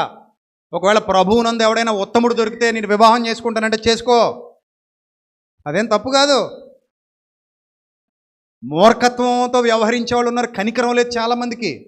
కనికరం తీర్పుని మించి ఏం చేస్తుందట? అతిశయపడుతుంది. ఆ సందర్భానికి ఇప్పుడు అదే అలా కాకుండా ఇదే సిచ్యువేషను, ఆ అమ్మాయి వాళ్ళు కొవ్వెక్కి నాకు చీర కొనలేదనో, లేకపోతే నాకు బిర్యానీ తెమ్మంటే తేలేదనో, లేకపోతే నన్ను సినిమాకి తీసుకెళ్ళలేదనో నీకు విడాకులు ఇచ్చేస్తా అందనుకో, అప్పుడు మనం ఏమంటాం? ఇంత గడ్డి ఎడతాం, ఇంత గడ్డి బుద్ధి జ్ఞానం లేదా నీకు? ఇలాంటి మంచోడిని వదులుకుంటావా? బుద్ధి లేదా నీకు? విడాకులు తీసుకోవడం సిగ్గు లేదా అంటాం మనం కదా. ఆ సందర్భంలో ఆ రక్కేవాళ్ళు, గిల్లేవాళ్ళు, పొడిచేవాళ్ళు, కొంతమంది సిగరెట్లతో కాల్చుతారట, కొంతమంది శాడిస్ట్ గాళ్ళు ఉంటారట. ఈ శాడిస్ట్ గాళ్ళకి ఆ భార్య బాధపడుతుంటే ఆనందం వస్తుందట. ఈ సినిమాల్లో చూసాం కానీ నిజ జీవితంలో మనకి ఇలాంటి వాళ్ళు కనబడితే మామూలుగా ఉండదు. మనకు తెలియదు ఆ బాధ. మనం కొంపలో చక్కగా ఉప్మా పెసరట్టు తినేసి పడుకుంటాం. మనం ఎన్ని నీతులు ఏం చెప్తాం, అక్కడ అనుభవించే అమ్మాయికి తెలుస్తుంది ఆ బాధ. పర్లేదమ్మా ఇంకా అలా జీవితాంతం ఉండమ్మా, సూదులతో పొడిపించుకో, ఆ సిగరెట్లతో కాల్పించుకో, లేకపోతే గోళ్ళతో రక్కించుకో అని చెప్తావా? ఆ అమ్మాయి చెప్పినప్పుడు నాకు కన్నీళ్ళు వచ్చాయి. నిజం చెప్తున్నాను నేను, కన్నీళ్ళు వచ్చాయి. నాకు బాధేసింది. అని ఆ గాయాలు మానకుండానే మళ్ళీ రొక్కుతాడుంది. ఆ గాయం మాంద రొక్కుతాడు, మళ్ళీ ఆయింట్మెంట్ తెచ్చిస్తాడు పనికి మాలినోడు. కేసు పెట్టామని చెప్పాను. కేసు పెట్టాయమ్మా, ప్రూఫ్లన్నీ పట్టుకెళ్ళి పోలీస్ స్టేషన్లో ఇచ్చే కేసు పెట్టాయి. వెనక్కి తగ్గొద్దు అసలు. నీకు ఏమైనా సపోర్ట్ కావాలో చెప్పు, వస్తాం. కదా ఆడు ఒక్కడే ఉన్నప్పుడు నన్ను ఒకసారి ఇంట్లో తీసుకెళ్ళు. శుభ్రంగా చపాతీ పిండి ముద్ద చుట్టినట్టు చుట్టేద్దాం. అప్పుడు కానీ బుద్ధి రాదు ఆడికి. మరి అంతే కదండి. ఎంత దారుణం అండి. ఇప్పుడు మా చెల్లెలైతే నా కూతురు అయితే లేదని, నీ కూతురు అయితే నీ చెల్లెలైతే ఇలాగే. పర్లేదమ్మా, ఓర్చుకో తల్లి, ఓర్చుకో. ఈసారి కంట్లో కూడా పొడుస్తాడు, సూత్తో పొడిపించుకో అంటావా? అల్లారు ముద్దుగా పెంచుకుని బిడ్డల్ని ఇలాంటి దరిద్రులు తగిలినప్పుడు ఆ కుటుంబం చాలా ఛిద్రమైపోద్ది. ఇప్పుడు ఆ చెల్లెమ్మ ఉద్యోగం చేసుకుంటుంది. నేను అన్నాను, పెళ్లి మీద అప్పుడే దృష్టి పెట్టక తల్లి, ఉద్యోగం చేసుకో, కొన్నాళ్ళు అలా ఉండు. ఆ తర్వాత ఎవరైనా మంచోడు తగిలితే అన్నీ పరిశీలించిన తర్వాత, వాడు విశ్వాసాన్ని నీకు రుజువైన తర్వాత నీకు ఇష్టమైతే పెళ్లి చేసుకో, లేదంటే ఇలాగే ఉండిపోగలనంటే ఉండిపో అని చెప్పా. దేవుడి దయ వల్ల ఇంకా ఆ అమ్మాయికి పిల్లలు పుట్టలేదు. అది అదృష్టం. వీళ్ళ పిల్లలు పుట్టుంటే ఇంకా ఇబ్బంది పడేది కదా. వాళ్ళని పెంచుకోవాలి, ఇది చూసుకోవాలి, అన్ని ఇబ్బందులు పడాలి. సో ఇలా చాలామంది ఉంటారు శాడిస్టుల దగ్గర. అప్పుడు నువ్వు వ్యభిచార కారణమును బట్టి మాత్రమే గాక శాడిస్టులకు విడాకులు ఇవ్వడానికి వీలు లేదని నువ్వు చెప్పకూడదు. అది వాళ్ళ ఇష్టం. అది అర్థమైందా? ఆ సందర్భంలో యేసు ప్రభు చెప్పిన కాంటెక్స్ట్ వేరు. దాని గురించి ఏదో రోజు ఇంకా క్లియర్గా మాట్లాడతాను. చాలా డెప్త్ ఉంది అక్కడ. ఆ కాంటెక్స్ట్లో యేసుక్రీస్తు ప్రభు వారు ఎవరి గురించి మాట్లాడుతున్నారు, అప్పటికి ఆ కాలంలో ఏం జరుగుతోంది, దేనిని బట్టి యేసుక్రీస్తు ప్రభు వారు ఆ మాటలు చెప్పారు, ఇవన్నీ కూడా మాట్లాడదాం ఓపెన్గా. ఒక 1 అవర్ టైంలో మీకు ఆ సబ్జెక్ట్ కూడా వివరిస్తాను, మీకు నేర్చుకుందరు కానీ. సో కాబట్టి కనికరం చాలా గొప్పది. తీర్పు కంటే కూడా ఏది గొప్పది? కనికరం గొప్పది. ఒకళ్ళని తీర్పు తీర్చి నువ్వు అలాంటివి ఇలాంటిదని అనడం చాలా ఈజీ. కానీ ఆ సిచ్యువేషన్ ఏంటి, వాళ్ళు ఏ పరిస్థితిలో ఆ నిర్ణయం తీసుకున్నారు, ఏ పరిస్థితిలో వాళ్ళు అలా ఉన్నారు అని ఆలోచించడం చాలా ముఖ్యం. అది క్రైస్తవుని ధర్మం. కాబట్టి ఇప్పుడు చెప్పండి, మణిపూర్లో ఇంత హింస జరుగుతుంది, చాలామంది హింసింపబడుతున్నారు, ప్రభుత్వాలు పట్టించుకోవట్లేదు. ఇప్పుడు మనం నిరసన వ్యక్తం చేసి అడగడం తప్పా రైటా? చెప్పండి, తప్పా రైటా? రైట్ అండి. రేపొద్దున అదే పరిస్థితి నీకు వస్తే ఎవరు అడగకపోతే నువ్వు ఇబ్బందులు పాలైపోతావు కదా. అప్పుడు నువ్వు అనుకుంటావు, ఎవడైనా ఒకడు నా పక్షాన నిలబడి గొంతు విప్పితే చాలు కదా అనుకుంటా. ఇప్పుడు చాలామంది ఇంకొక క్వశ్చన్ కూడా అడుగుతారు మనల్ని, నువ్వు రాజమండ్రిలో నిరసన వ్యక్తం చేస్తే అక్కడ ఉన్నటువంటి మణిపూర్లో ఉన్న వాళ్ళకి తెలుస్తుందా అంటారు. ఏం చెప్తావు చెప్పు? అన్నింటికి నేనే చెప్పాలి, నువ్వు చెప్పవా? చెప్పండి, తెలుస్తుందా? మనం ఎప్పుడైతే కలెక్టర్కి వినతి పత్రం ఇస్తామో ఇంటెలిజెన్స్కి వెళ్తుంది అది. సో ఇలా అన్ని చోట్ల నిరసనలు వ్యక్తం అవుతున్నాయి అన్నప్పుడు ఖచ్చితంగా ప్రభుత్వాలు ఏం చేస్తాయి? స్పందిస్తాయి. అర్థమైందా? సో మొన్న వారం కూడా చెప్పాను, చినుకు చినుకు చినుకు చినుకు కలిస్తేనే ఏమవుతుంది? వరద అవుతుంది. నిన్న ఒకడు అన్నాడు, నిన్న ఫేస్బుక్లో పోస్ట్ పెట్టా, రేపు ర్యాలీ ఉంది కదా, నిన్న పొద్దున్న 9 గంటలకి స్నానం చేసి వచ్చి అలా కూర్చున్నప్పుడు నాకు థాట్ వచ్చింది, పాట రాస్తే బాగుంటుందేమో అని. అనుకున్నది తడవు 2 లైన్లు వచ్చాయి మైండ్లోకి. మొదలుపెట్టా, సగం పాట పూర్తి చేసి, సగమే పూర్తిగా కూడా రాయలే, సగం పూర్తి చేసి గిడియన్కి కాల్ చేశా. గిడియన్ ఎక్కడున్నావు అంటే, అన్నయ్య చెన్నై నుంచి ఇప్పుడే దిగాను అన్నయ్య అన్నాడు. నేను వస్తున్నా స్టూడియోకి, రెడీగా ఉన్నాను. నన్ను అమ్మా రెస్ట్ తీసుకుందాం అనుకున్నాను అన్నాడు. అలాంటివి ఏమి ఉండవు. సోమవారం ర్యాలీ ఉంది, సో మనకు పాట కావాలి, మంచి పాట. సరే రికార్డ్ చేసేద్దాం, వస్తున్నా అన్నాను. సరే మధుకు ఫోన్ చేసా, కారు తెచ్చాడు, కారు ఎక్కి కూర్చున్నా. రాజమండ్రి వెళ్ళేంత వరకు రాస్తానే ఉన్నా, కొట్టడం రాయడం, కొట్టడం రాయడం, ఏదో వస్తుంది రాయడం రాయడం రాయడం. అక్కడికి వెళ్ళేసరికి ఇంకొంత పాట పూర్తయింది, ఇంకో చరణం యాడ్ అయింది. అక్కడికి వెళ్ళాక పాట చెప్పండి అన్న అంటే చెప్పేసి ఆల్రెడీ ఇక్కడి నుంచే పాడేసి పంపించేశా ట్యూను. ఆల్రెడీ ట్రాక్ రెడీ చేసుకుంటున్నాడు. అతను వెనకాల కూర్చొని మళ్ళీ ముగింపు భాగం రాసి నిన్న సాయంత్రం 6 or 7 అవుతుంది, అక్కడే ఉన్నాం. అప్పటికి పాట పూర్తయింది. ఈలోగా శ్రీకాంత్కి ఫోన్ చేశా. బాలుగాడిని అడిగా, ఇడు ఎక్కడో బిజీగా ఉన్నాడు కుర్రాడు. శ్రీకాంత్కి ఫోన్ చేశా. శ్రీకాంత్ ఫోన్ చేస్తే, అన్నయ్య నేను పలానా చోట ఎక్కడో షూటింగ్లో ఉన్నాను అన్నయ్య అన్నాడు. ఇమ్మీడియట్గా నువ్వు అక్కడికి వచ్చే షూటింగ్ అయిపోయిన తర్వాత అక్కడికి వచ్చే రికార్డింగ్ ఉందని చెప్పా. సో వచ్చాడు, అక్కడ వీడియో షూట్ కూడా చేసేసాం. అంతా అయిపోయిన తర్వాత రాత్రి వచ్చేసరికి 9 అంతా అయింది. పాట చాలా బాగా వచ్చింది.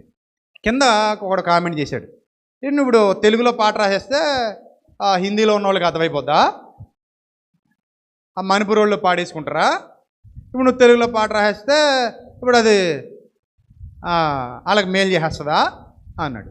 అప్పుడు నేను ఏమన్నానంటే, అరే నాయన, తెలుగులో నేను రాసా, తమిళ్లో ఎవడో రాసి డబ్ చేసుకుని హిందీలోకి ఇంకొకటి ఎవడో నా పాట డబ్ చేసి ఆ డబ్బింగ్ వెర్షన్ వెళ్తే చాలరా, నా పాట అంత పవర్ ఉంటుందని చెప్పాను. వాడు ఏమనుకుంటున్నాడంటే భాష ముఖ్యం అనుకుంటున్నాడు. భాష కాదురా బిడ్డ, భాషను ట్రాన్స్లేట్ చేస్తే భావం ముఖ్యం రా బిడ్డ.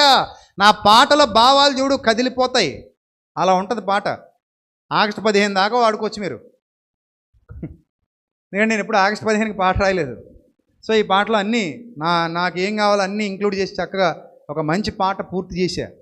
ఇప్పుడు దాన్ని ఎవడో హిందీలో డబ్ చేసుకుంటాడు, లేకపోతే అదే పాట ఇంకొకడు ట్రాన్స్లేట్ చేసుకుని హిందీలో పాడుకుంటాడు, లేదా తెలుగు వాళ్ళందరిలో ఒక చైతన్యం తీసుకొస్తుంది అబ్బా 2 రాష్ట్రాల్లో. తెలుగు వాళ్ళలో చైతన్యం తీసుకొస్తే అలా అది పాకుతుంది. ఇప్పుడు ఈ ర్యాలీ అలా ఒక చినుకో, నా పాట కూడా ఒక చినుకు. ఒక 1000 మందిని ఆలోచింపజేస్తే చాలు. ఓ 1000 మందిని ఆలోచింపజేస్తే చాలు. సో ఆ పాట పెట్టగానే రేపొద్దున 8 లోపే యూట్యూబ్లో అప్లోడ్ చేసేస్తాం. దాన్ని వీడియో ఎడిటింగ్ చేస్తున్నారు, పూర్తయిపోతే రేపొద్దున 8 లోపు అప్లోడ్ చేసేస్తాం.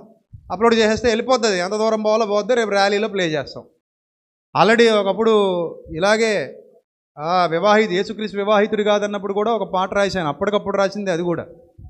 సో ఇది కూడా అప్పటికప్పుడు రాసింది, కానీ చాలా మంచిగా వచ్చింది, చాలా మంచిగా వచ్చింది. ఆ భావాలు కానీ మంచి మంచి పాయింట్లు పడ్డాయి అందులో. సో కాబట్టి ఒక విషయాన్ని ప్రజల్లోకి తీసుకెళ్ళి చైతన్యపరచడానికి క్రైస్తవుడు ఎప్పుడు ముందుండాలి. సమాజాన్ని చైతన్య పదంలో నడిపించాలి. మీ హక్కుల కోసం మీరు పోరాడాలి. మీ హక్కుల్ని మీరు పక్కన పెట్టేసి మీరు బతకాల్సిన అవసరత లేదు. ఎందుకంటే దేవుడు మనకు మంచి జీవితం ఇచ్చాడు. మనం యథార్థంగా ఉన్నప్పుడు మన యథార్థవంతమైన జీవితానికి మనల్ని మనం కాపాడుకోవాలి, మనతో పాటు ఉన్న వాళ్ళని కాపాడాలి. నిన్ను వలె నీ పొరుగువాడిని కూడా ఏం చేయాలి? ప్రేమించాలి. కాబట్టి రేపు పొద్దున ఎవరైనా సరే వక్రీకరించడానికి రకరకాల వచనాలు వాడుకుంటారు. ఇంకా వాడుకోవడానికి 100 వచనాలు ఉంటాయి వాళ్ళకి. అర్థమైందా? కుడి చెంప మీద కొడితే ఎడం చెంప తిప్పు, నువ్వు అలా నీ చొక్కా లాక్కెళ్ళిపోతుంటే కింద ఉన్న చొక్కా కూడా ఇచ్చేయి అంటే ఆ సందర్భాలు వేర్రా నాయన. అవి ఎక్కడ ఎవరికి చెప్తున్నాడు, ఏ సందర్భంలో చెప్తున్నాడు, ఇవన్నీ అర్థం కావాలి మనకి. అర్థమైందా? అలా అర్థం కాకపోతే ఎప్పటికీ మనం బాగుపడం. ఇప్పుడు అలా చెప్పేవాడు ఎవడని ఇచ్చేస్తాడంటే ఆడెవడు మళ్ళీ. ఇప్పుడు అలా చెప్పేవాడి దగ్గరికి వెళ్ళి కార్కి ఈ బాబు అని అడగండి, బండి తాళం ఈ బాబు అని అడగండి, ఇస్తాడా? ఎవడాడు? మీకు చెప్తాడంతే. అంటే నీకో న్యాయం మాకో న్యాయమే, మీరు చెప్పుదిరే కానీ చెయ్యరా. ర్యాలీలు చేయకూడదంటాడు, కోర్టుకు పోతాడు. మనకు ర్యాలీలు నిషిద్ధము అంటాడు, మైక్ పెట్టేసుకొని గట్టిగా మాడేస్తాడు. కోర్టుకు పోతాడు, పోలీస్ స్టేషన్ పోతాడు, పనికి మాలినోడు. ఇలాంటి వాళ్ళు ఉంటారు, అందుకే జాగ్రత్తగా ఉండాలి. వారు చెప్పుదిరే కానీ శాస్త్రులు పరిచయలాగా చేయరు. కాబట్టి అది తప్పు అయితే కాదు, వాళ్ళకి తెలియదు కాబట్టి వాళ్ళు చెప్పారు. కానీ మీరు ర్యాలీ చేయడం తప్పు కాదు, శాంతియుత నిరసన తప్పు కాదు, మీ హక్కుల కోసం మీరు పోరాడడం తప్పు కాదు, మీ రాజ్యాంగాన్ని వినియోగించుకోవడం తప్పు కాదు, మీ చట్టాన్ని మీరు వినియోగించుకోవడం తప్పు కాదు.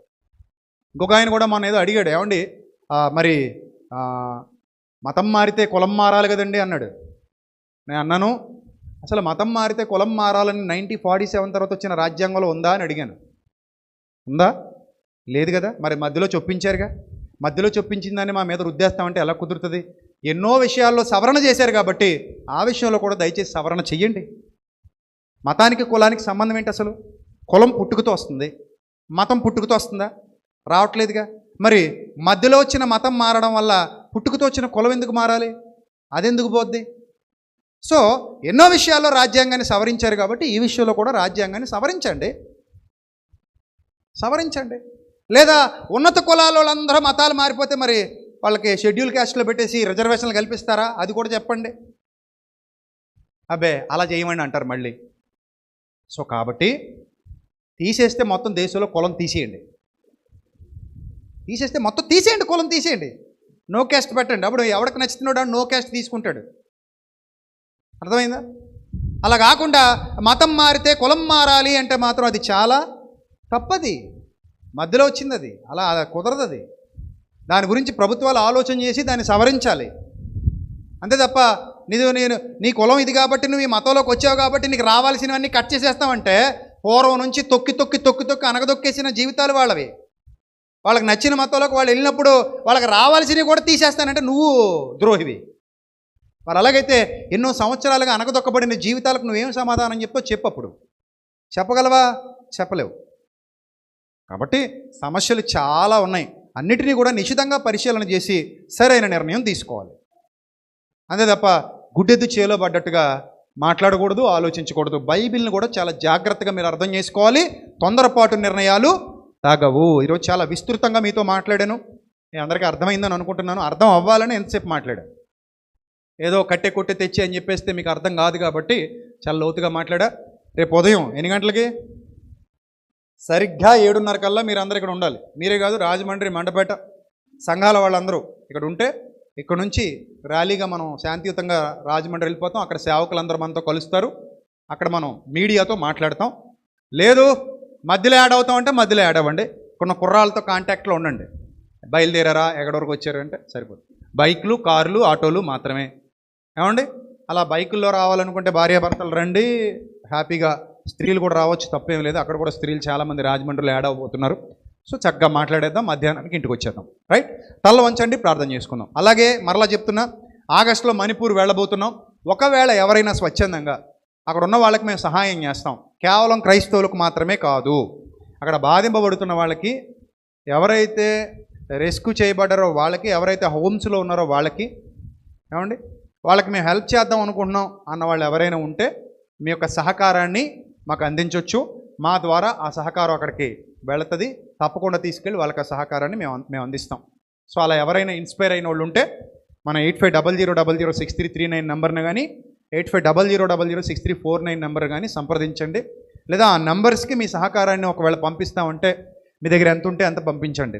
అందులో ఏమి హద్దులు అవి లేవు.